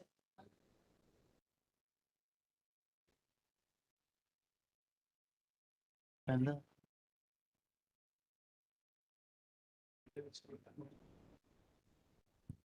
second. Yeah, it's the first one.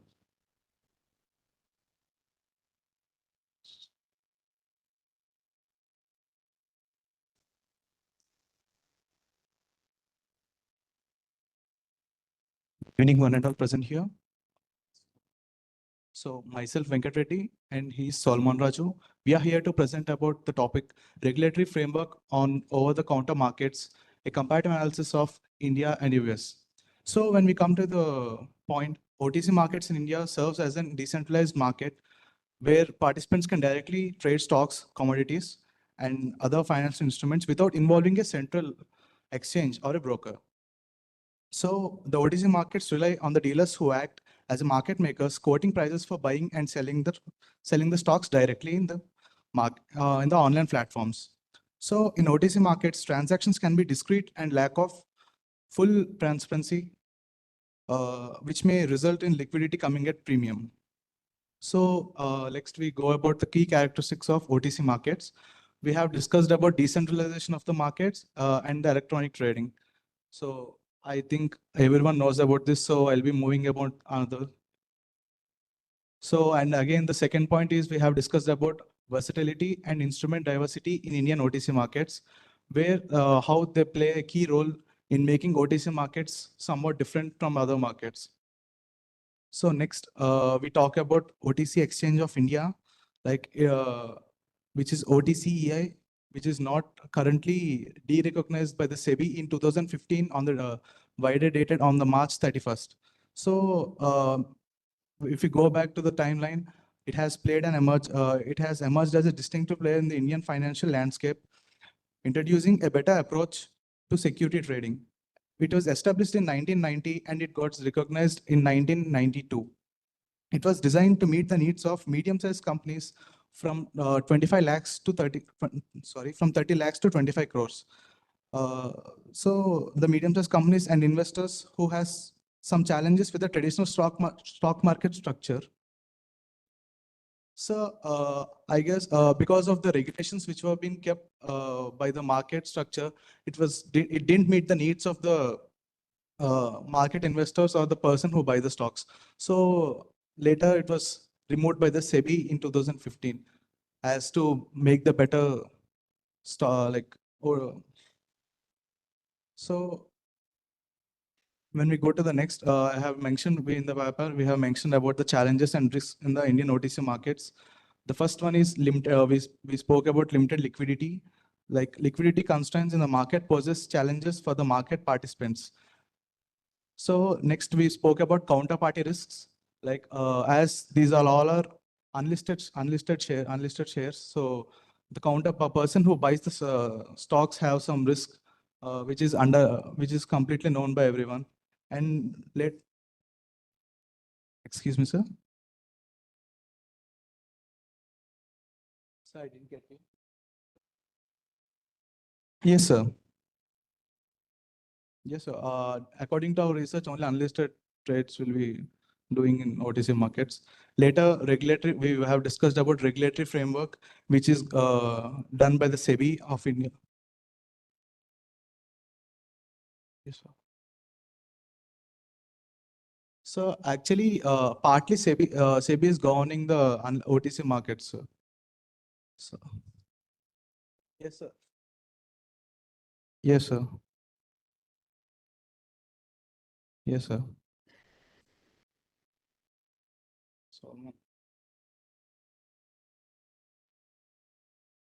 So my co-author will answer this. Sir, in OTC exchanges, as far as we know, there are unlisted shares and there are OTC markets are over the counter markets. There are many markets in the OTC markets itself. But when we talk about the unlisted shares, these are only dealt by the SEBI, sir.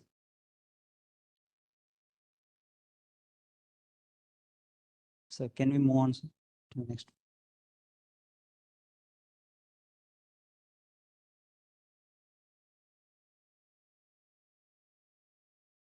So over the counter markets. So which are not traded on centralized exchanges. Yes. Sir. Yes, sir. They can be listed, sir. Yes, sir. Sir, I didn't get you, sir. Yes, sir.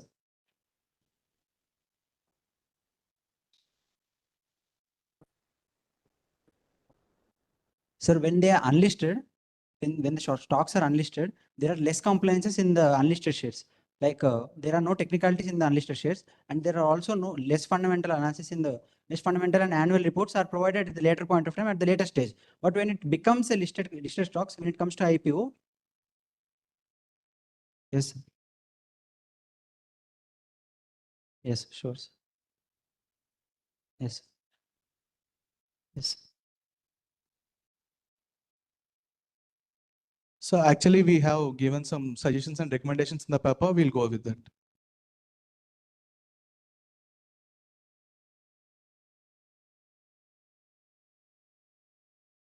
Sir, good morning to one and all present here. Thank you for taking your time to listen to our presentation. And firstly, the recommendations which we have mentioned in our paper is regulatory complexities. In the OTC markets, the unlisted shares have many regulatory complexities and which are hard for people to understand, like a retail investor, to understand and trade into these regulatory complexities in the OTC markets. And also, there is a lack of awareness for many retail investors of these unlisted shares that they even exist. There are few stockbrokers like Unlisted Zone and 3A Trades, which provides shares in unlisted companies, which later on can come for the IPO and become a listed company. If we take the recent example of OYO, which are now traded as unlisted shares, are trying to come for the public issue through IPO in 2024, and which the date has not been mentioned yet. But moving on further, these unlisted shares, there are no technical analysis can be done in these unlisted shares, and there is only fundamental analysis which can be done in these unlisted shares. And also, the problem with these unlisted shares is that as compared to the traditional shares, we can get the annual reports or any financial information of the listed shares till date or till the year. But whereas when you talk about the unlisted shares, it comes a little bit later, or it might be it might take long time. We request 2 minutes of extension, sir, please. Thank you, sir. And when we talk about the liquidity in these unlisted shares are very low as compared to the other stocks, and which is the similar scenario when we talk about the penny stocks as well. And the limited number of buyers and sellers being in this unlisted zone, which retail investors might not take a chance to enter this market. And the major concern is lack of financial literacy and role of influences. While government has made has put many efforts in order to make people financially literate, but government needs to still put more efforts in order to make India a financially literate country. As compared to other nations, the financial literacy in our country is very low. It's below 50% in India. And also the role of influencers. Whereas the role of influencers, these people, while provide the financial education on the one hand, and also tell good things regarding the financial terms, and also make people knowledgeable about the financial terms and financial plans and personal investments as well. On the other hand, these people mislead the investors through taking referrals from the brokers as well, and make complexities in this market by falsely claiming upside potentials of few stocks, and also using these pump and dump schemes, and also being a major factor in a stock market crash as well, which might be a major factor. And moving on to the next major concern, which the SEBI has in the consultation paper dated August 2023 has also regulated these influences. In the fourth column, SEBI has issued guidelines to the registered stockbrokers in India to not have any connection or any referral program as such to the registered brokers with these influences. But the thing which SEBI has, 1 minute. So 1 minute, so please, I'll wrap it up. Yes.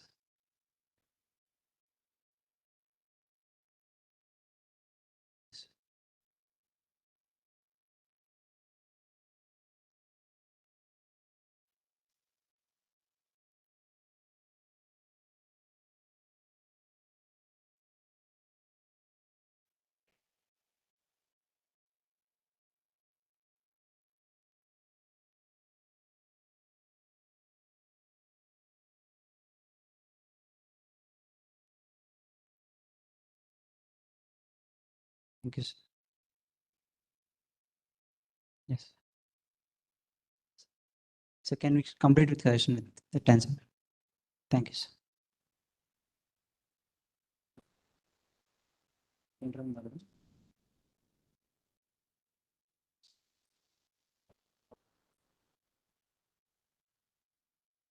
Thank you, sir.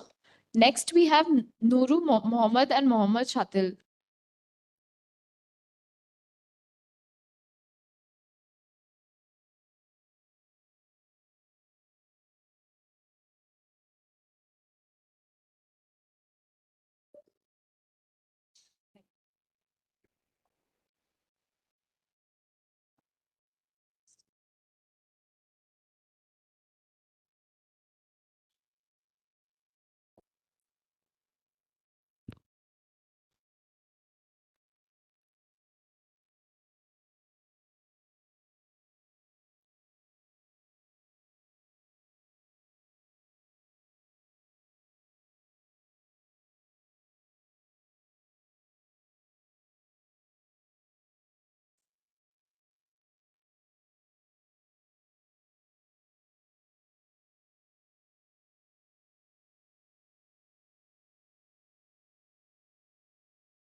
Good afternoon, everybody. I'm Noor Muhammad and Shadil CK from Marcus Law College, Kerala. In this beautiful occasion, we would like to present our topic on redefining corporate governance, integrating ESG principles, cybersecurity, and anti-fraud measures for sustainable and ethical business practices. So the first part will be dealing with my friend, and the second part will be dealing with me. So let's begin. This topic aim to redefine the corporate governance by integrating ESG principles cybersecurity and anti-fraud measures to fortify against risks, promote ethical conduct, and ensure long-term success. So, evolution of corporate governance.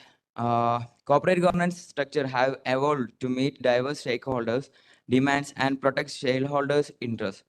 Governance focus on role separation, diversity, accountability, transparency, and sustainability and social responsibility. It is a key concept in responsible business operation. Focus on creating a decision-making system that align organizational objective with ethical consideration, transparency, and accountability are paramount. Effective risk management is integral to corporate governance. Good governance attract and retain talent and investors. What, sir? No.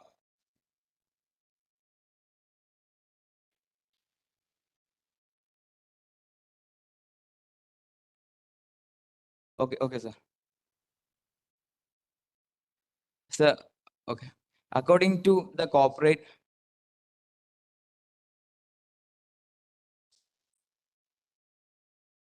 So to all the speakers, the panel is expecting you to explain the concept, tell out what is the problem that you're addressing, and exactly give the solution. Rather than, the paper is already there. You presented it, we've all read. Don't read out the whole paper again. Come straight to the crux. That's the request for shortage of time. Extremely sorry for that.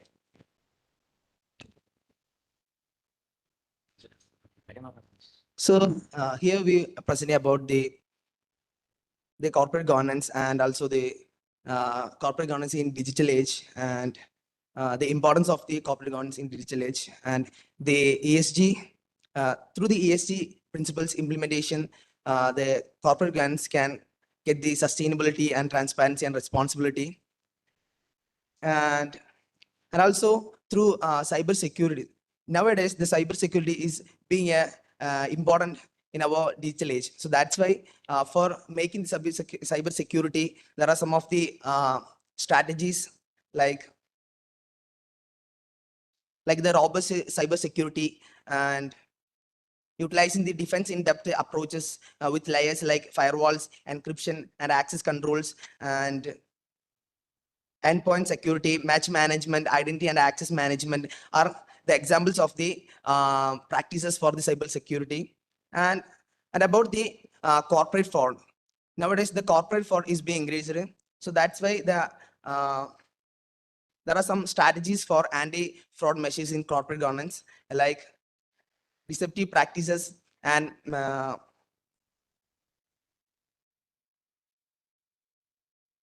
proactive anti-fraud initiatives and data analytics and machine learning are examples of the fraud detection mechanisms that are used for making anti-fraud system in corporate. And also the examples like risk assessment, whistleblower program, ethical corporate culture, ethics training, advanced technologies, and regular audits and regulatory compliance. These are also examples of the anti-fraud strategies. So these are the overall of our paper. And also, as a conclusion, corporate governance should be undergone through a transformation of integrating ESG principles, cybersecurity, and anti-fraud measures. And through these, it make a holistic approach for promoting the sustainable and ethical business practices, aligning with the strategies with environmental impact, social responsibility, and robust governance structure. So through these, it can safeguard the data integrity, ensure financial transparency, and positions business as a contributor to a more sustainable and ethical and a secure global business environment. That's all. Thanks.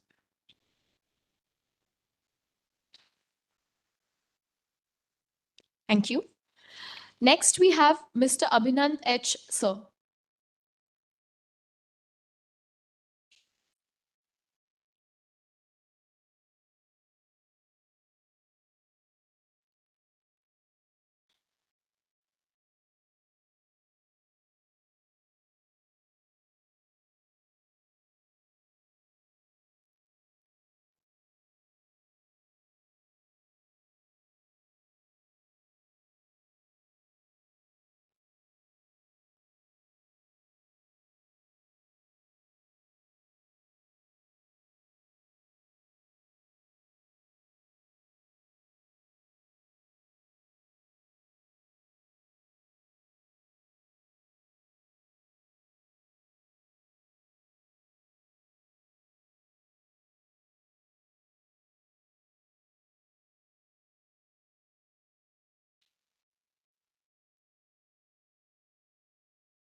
I can manage it.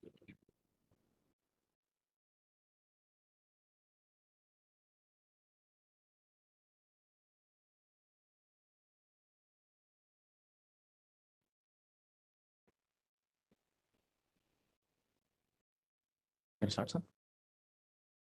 Before you start, I want you to look into the penultimate paragraph of your what have you written there? You're asking about the suggestions, sir? Yeah, the suggestions, the last but one paragraph. Please read the last sentence.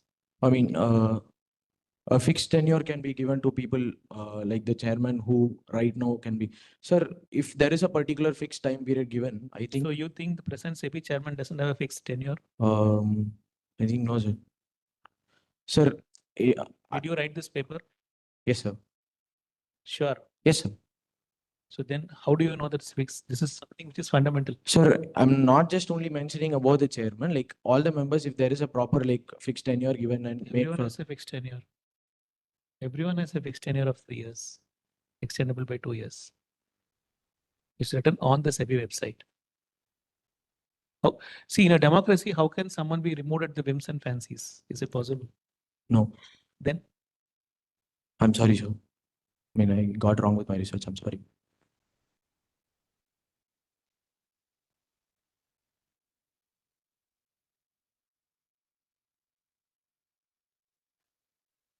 Greetings to the esteemed panelists, company secretaries, teachers, and my fellow friends from the student fraternity. I'm Abhinandan. I'm a second-year law student, and I'm here to present my paper titled SEBI, the regulator of the capital markets. So, due to a technical glitch, I'm not able to present my PPT here. My paper deals with the Securities Exchange Board of India, fondly known as SEBI, and why is it needed and how its functions, especially the regulatory functions, help in the better functioning of the capital markets of India.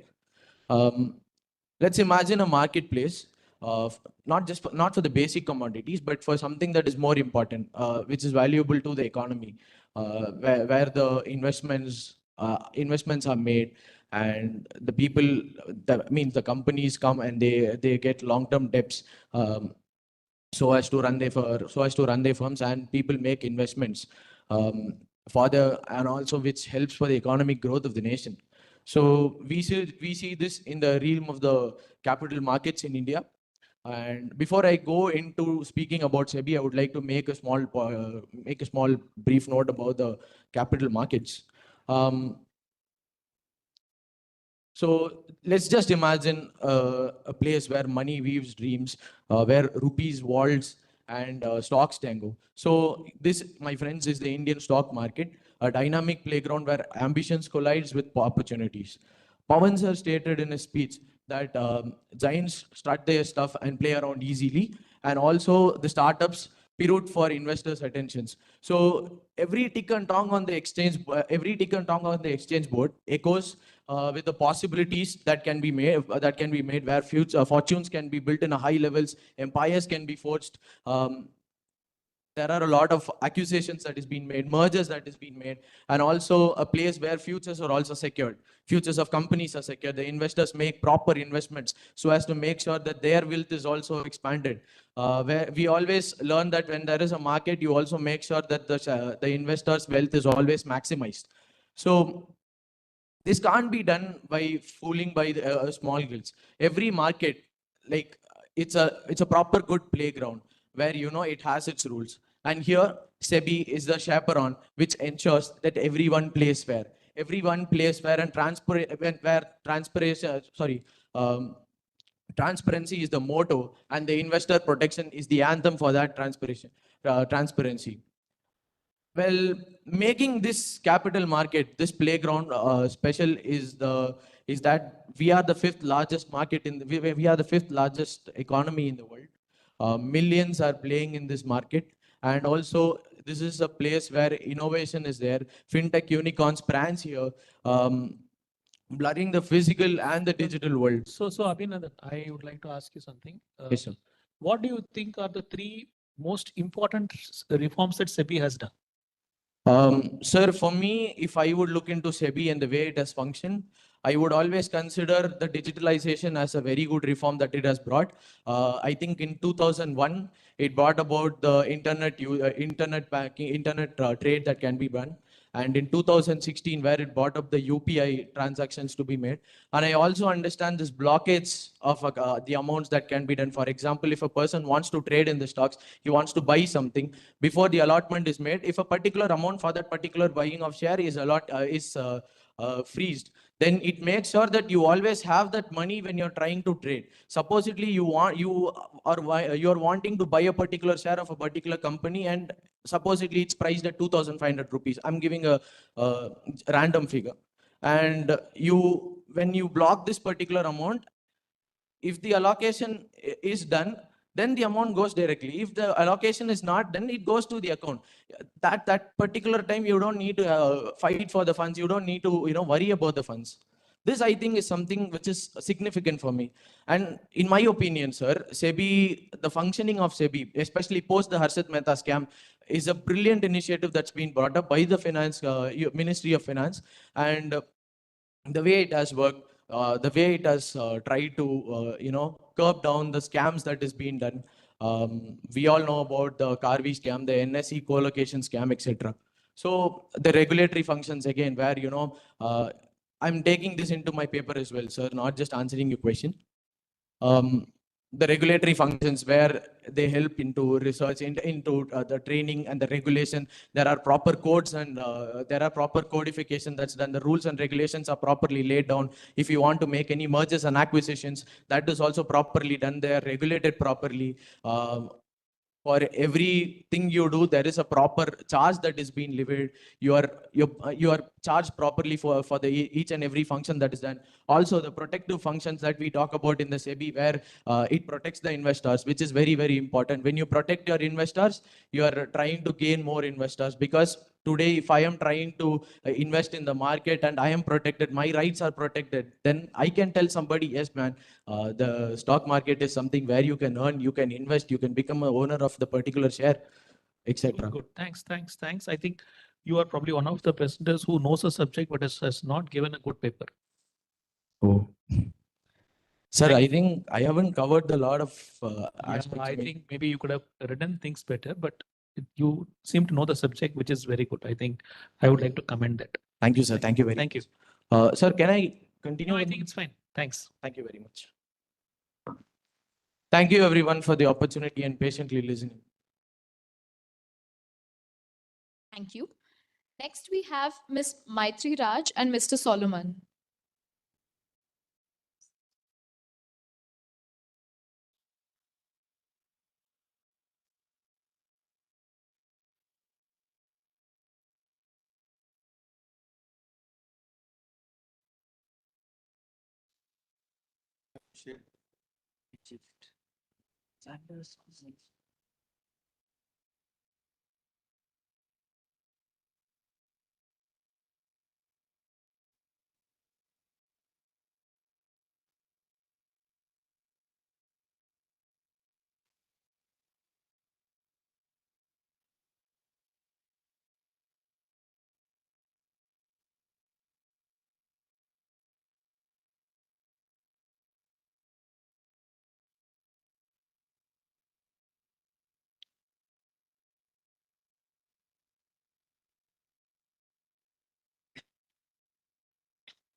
A very good afternoon to everybody present here and the esteemed panelists. I am Maitri Raj, a second-year law student, and today my co-author and I will be presenting a paper based on handling corporate malfeasance in India's economic web.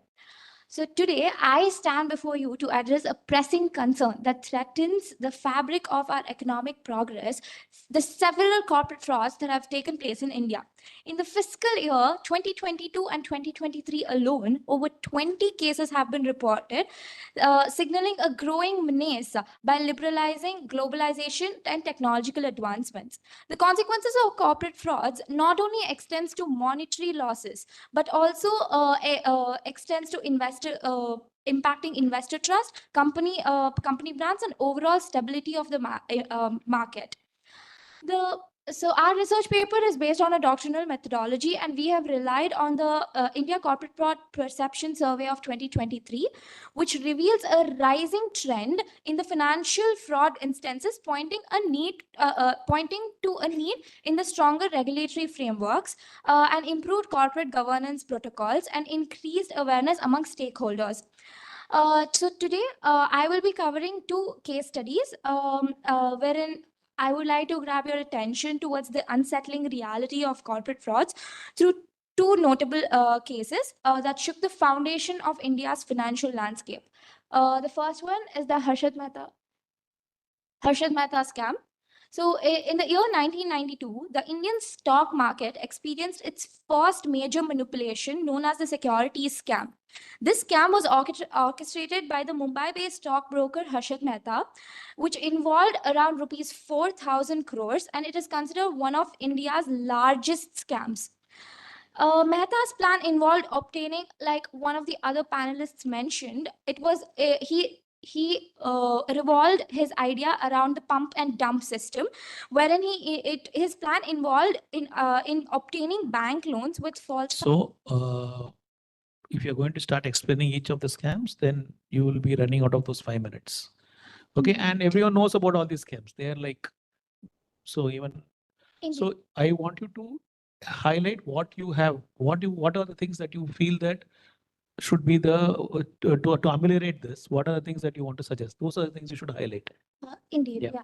yeah. Considering the Securities and Exchange Board of India, the SEBI came about, the regulatory body was established to promote better transparency and accountability in the Indian stock market system after the Harshad Mehta scam. Like, despite the SEBI's initiatives to strengthen the investors' confidence through regulations, several obstacles and critiques hinder its effectiveness.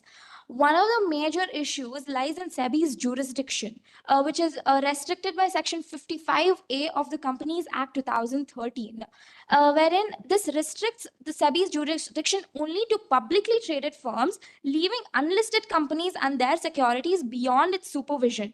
This regulatory gap has been exploited by various other unlisted firms, like which is exemplified by the Sahara case,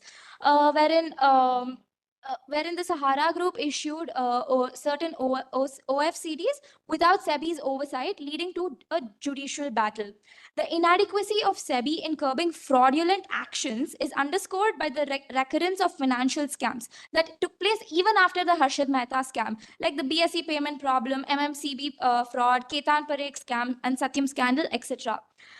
So this emphasizes on the it and reveals the gaps in the regulatory system, as well as the lack of supervision, wherein and there is a pressing need for more to implement a more robust preventive measures rather than having a rule making process. When it comes to SEBI, it's originally based on a it is a rule making framework. So instead of it being a rule making framework, what we need to curb these fraudulent activities is to take preventive measures. And also we would also like to Maitri, what do you mean by that? Sorry? You should not have rules, but you should have preventive measures, you said, no? Indeed, yeah. What do you mean by that? So when it comes to SEBI, it establishes certain rules, right? Okay, when it comes to a rule-making legislation, it's a little less ineffective rather than a legislation which imposes certain obligations and on the people. So it would make sense if one makes it a obligatory legislation rather than just a rule-making. What regulation of SEBI binds these listed companies? Sorry? Do you know what regulation of SEBI binds these listed companies? No. Okay, so there is a regulation called listing obligation and disclosure requirements. Okay. Okay, and first of all, no, everyone is talking about SEBI. India has got 6 lakh companies. SEBI's Uber extends only to 5,000 companies. Yeah. You know that? Yeah. Right. Secondly, these listing regulations contain something called principles, and there are rules. Okay. So principles are those which are motherhood statements. You should be a nice man. You should not do this. They're all motherhood statements. So using the motherhood statements, I can always hang someone. I can always say that someone is not fit and not proper. Yeah. Right? So do you think that part is taken care of, or do you still feel that there should be more legislation? There should be more legislation. Is it so? Yeah. Have you tried going and talking to the Indian corporate? No. India's securities market legislation is the fattest in the world. Do you know that? Then do you still want more legislation? Not more number of legislations, but rather like amendments brought out to the existing legislations. So while I commend you for taking something very complex, and secondly, everyone is talking about the Harshad Mehta scam. The Harshad Mehta scam was a banking scam. It was not a security scam. Okay, a lot of amendments were brought into by RBI after that. Indeed, the Okay, bank. that money was invested in the securities market. So what I suggest is you have to go back to the drawing board. Don't take it the other way, both of you. Read. Read more. We have got the legislation. I'm sure my company secretary friends here will tell you. India's legislation is too much. Everyone is asking to reduce the legislation. And I'll ask you one more question, both of you. Do you think fraud can be governed by legislation? Yes or no? And why?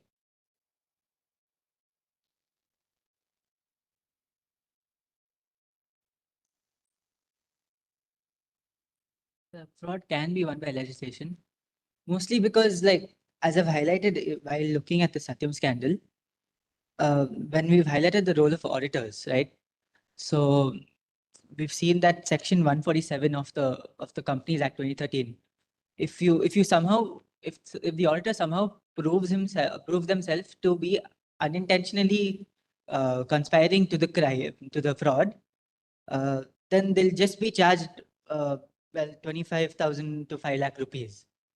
Now, if this today is there a law that you cannot kill someone? You are in a democratic country. You can. You cannot kill another person. Yes, sir. Do crimes happen? Yes, sir. Why do they happen? Because people are inherently imperfect. Exactly. You can never legislate for fraud.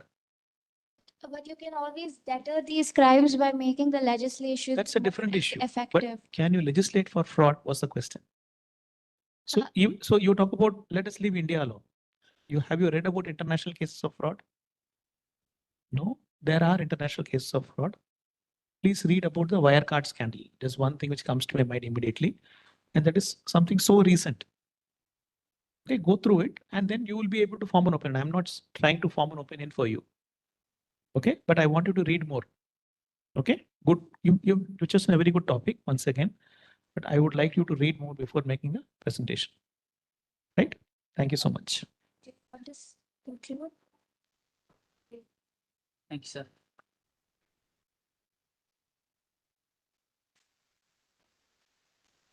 Thank you. For the last presentation of the day, we have Miss Anuja Paul to the desk.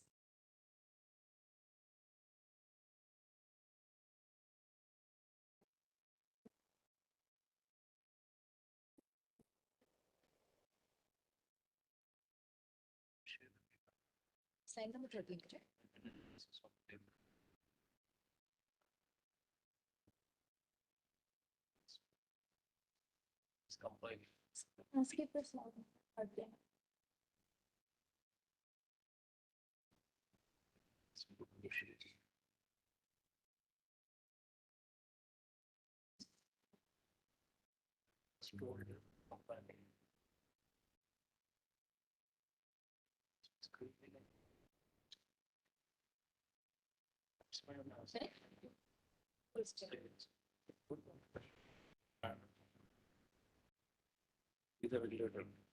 He's already done his rounds. As a panel, it makes sense for us to say what this. Good afternoon, everyone, or should I say good evening, everyone. I hope everyone has enjoyed today's conference, and mine is the last one.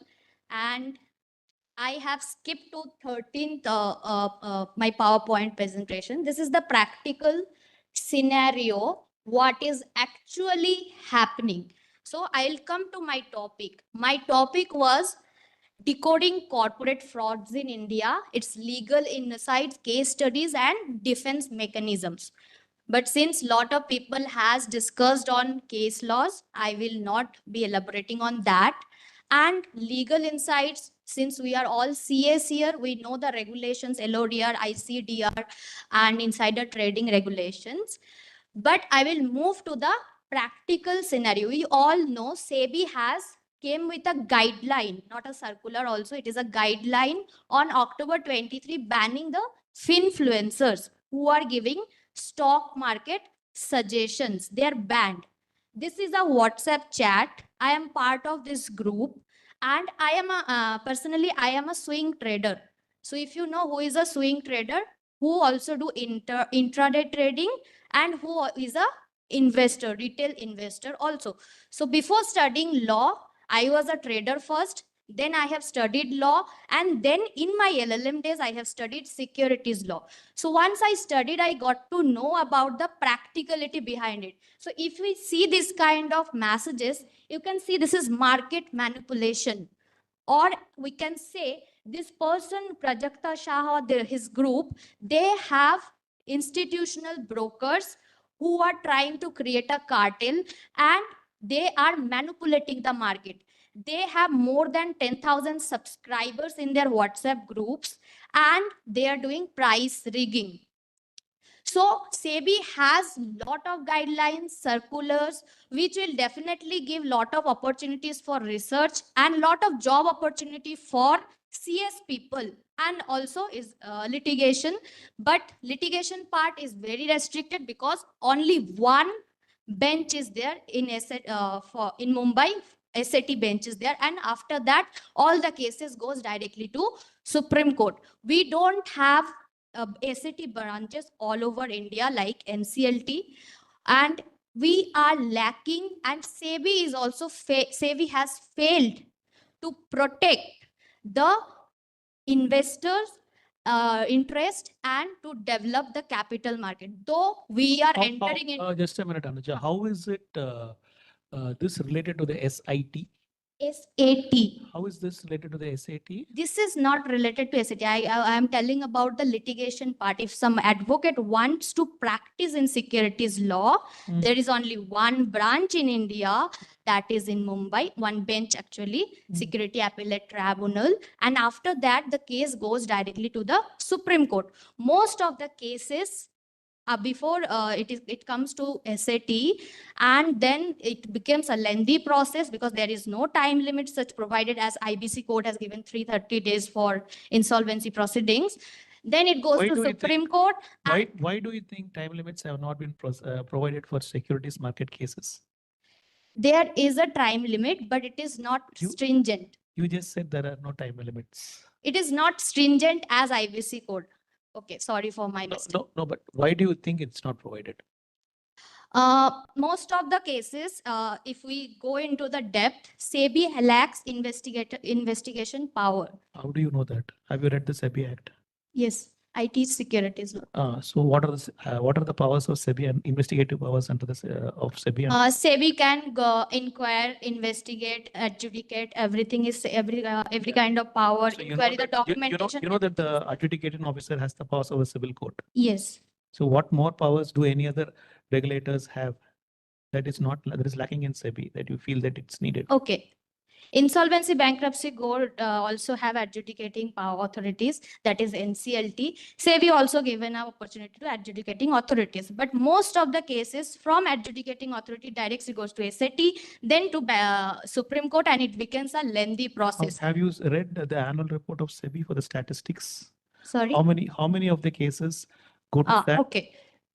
So I did some research on it, how many cases till now SEBI has been investigated and how many cases have been completed till now. So it is 78 cases SEBI has been investigated till now, and out of which half of them have been completed, and still most of them are pending. It's in my paper, you will find it. I have referred it. No, I was talking about, you said, no, some of the cases go to SAT. Hmm. And you said most of the cases go to SAT and most of the cases are lost, right? That's what you said. Where is the statistics? Have you seen the latest annual report of SEBI where we have given how many cases are The annual report I have referred to, it is still 2017. The latest one is not available in the website. You're sure? I have checked it. I don't know. I have to check again.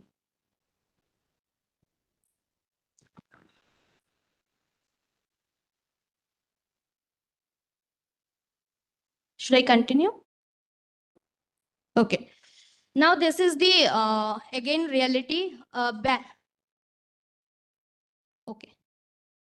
So if I go to the recommendation and suggestions, first I'll go to Insider Trading Regulation 2015, which gives a definition to UPSI. That needs to be changed. That needs to be modified as per the technological advancement. Then the penalty provision, which is given under 15G, which is 25 crores or 3 times of profit made, that needs to be further strengthened.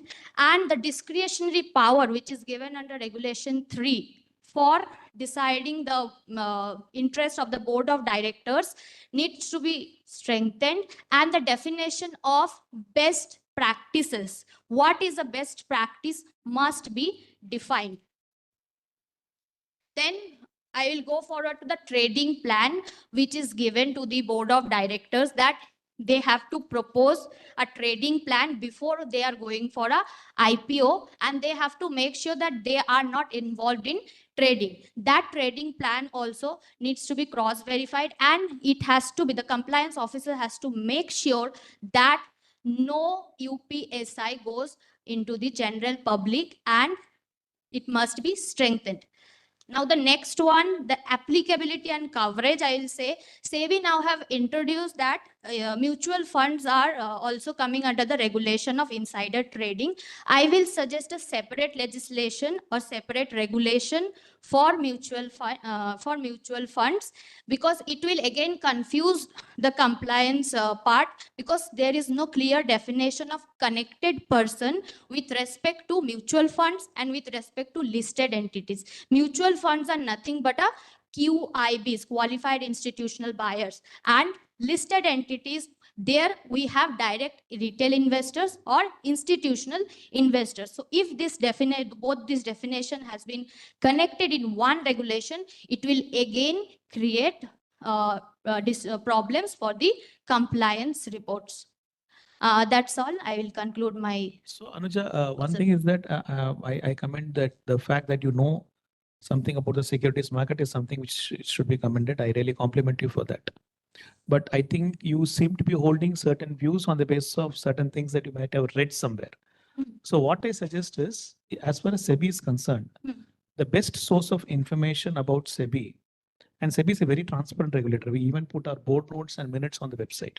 No other regulator does that. The best source of information about SEBI is SEBI's annual report. And SEBI's annual report is always uploaded in September of every year. Okay. And you're talking about 2017 till 2022, 23, the report is already there.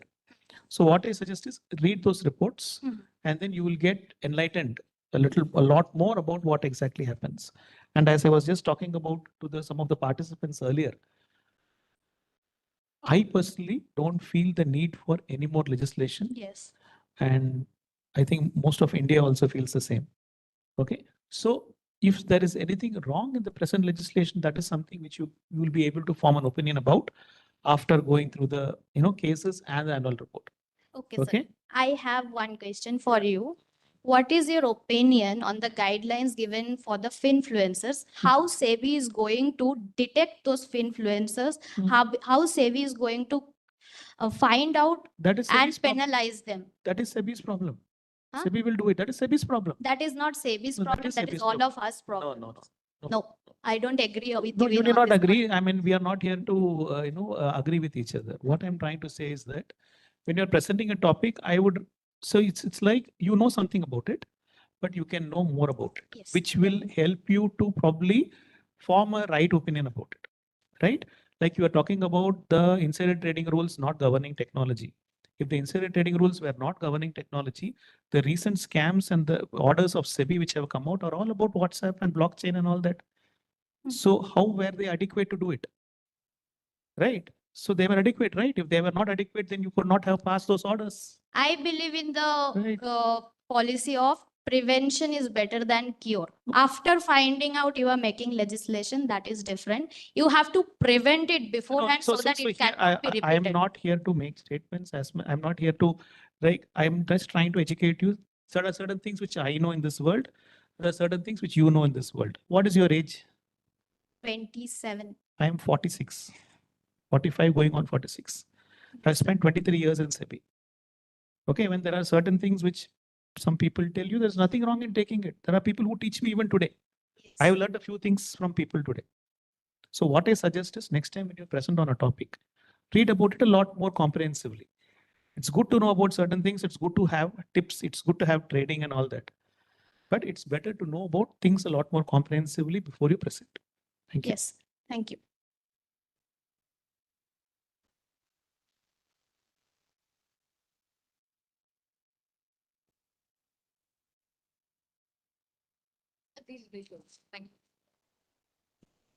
Thank you, ma'am. I would like to thank all the participants for their devoted attention. I think this session has been extremely fruitful. I'd also like to congratulate all the paper presenters for the presentation. Before we close the session for today, I would like to thank the panelists as well for their unending patience and dedication to this session. And I would request KC Kaushik sir, the Joint Director for ICSI CCGRT Hyderabad, to honor the panelists with a memento, a small token from our side, sir. So if you could just join us at the dais. Thank you.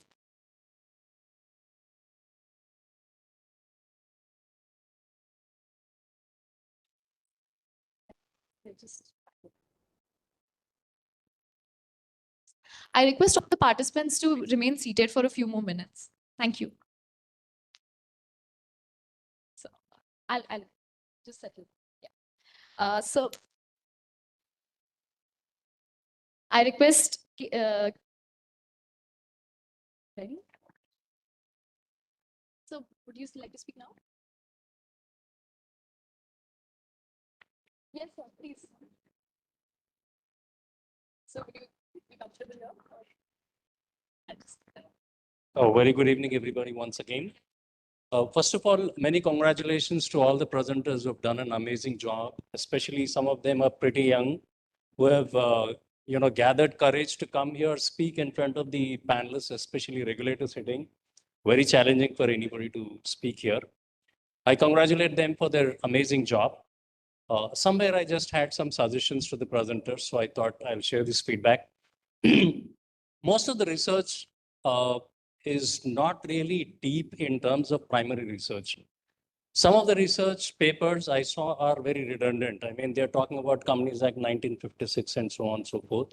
So if your research is more contemporary and if it is primary, please talk to industry experts.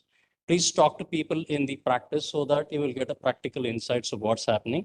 And then maybe your research will be much better, much fruitful. After that, address a problem and then give you solutions.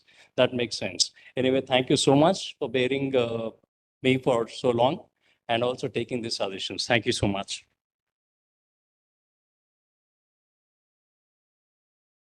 I would also echo what Pawan has said, but there are a couple of things which I would want everyone to consider. And don't, because I'm also an Indian, you're also an Indian. And one of the things with India's research papers around the world is that they're always accused of lacking original ideas, right? This is something you must have seen everywhere. So what is important as far as there are some papers which are very good, people actually had spent time. So because first of all, this is an option, this is not a compulsion to present, right? So when it's an option to present, it's important to have your thinking juices flowing, right? So it's important for you to read more. So this is something which is perhaps, see, when I was growing up, when we were the Companies Act 1956, as Pawan was saying, we had access only to libraries to go and read books. Now today, internet is, we have got so much material on the internet. Okay, so most of the research papers which I have seen, they are just a copy and paste. In fact, there was one research paper which I saw where there were some 20 paragraphs or all of them were copied, pasted, and the source is given. Just because you give the source doesn't mean that there is no original thought. Okay, there is original thought. There is actually complete lack of original thought. So this is something which you should take in the right spirit. Okay, sometimes we need to administer ourselves some better pill so that we are better, right? We should not mollycoddle this. So what I want to leave this, I want to, say this to the audience, and I hope the organizers don't take it otherwise. It's important for us to do two things. Read more. Read and read. And today you have so much at your disposal. So please read more. There is no need for you to form opinions. Okay, what we, particularly as a country, okay, we are a very emotional lot. Okay, and we want rush to form opinions. Okay, this person is a fraud, this person is useless, or this person is the holy god of everything. That should not be the way in which we are supposed to tackle things. We should be able to form rational opinions, and that is possible only when you read more, right? And many of these topics which people have taken are very complex, right? Like the one on OTC market, that is actually super complex a topic, right? And so I want people to read more before you come out with papers and present. So you will have a satisfaction. If I'm asking something, you will be able to answer with a lot more confidence because you know the subject. Okay, thanks. Thank you so much.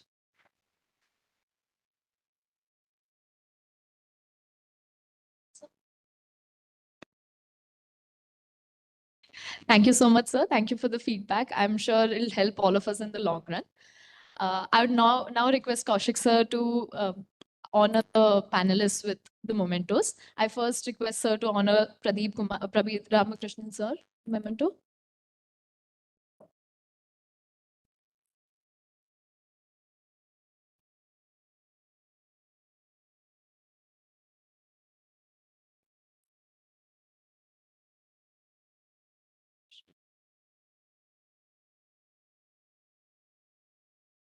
I would now request sir to honor Shujat sir with the memento.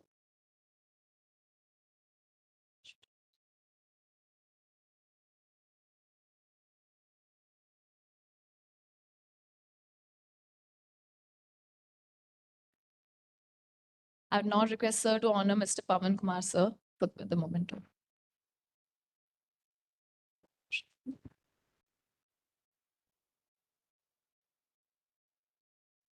Kaushik sir, panelists. That brings us to the end of the session. Thank you all again for being so patient and kind.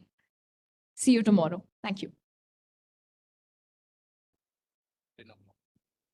The session tomorrow begins at 10 a.m. So please be here on time. Thank you so much.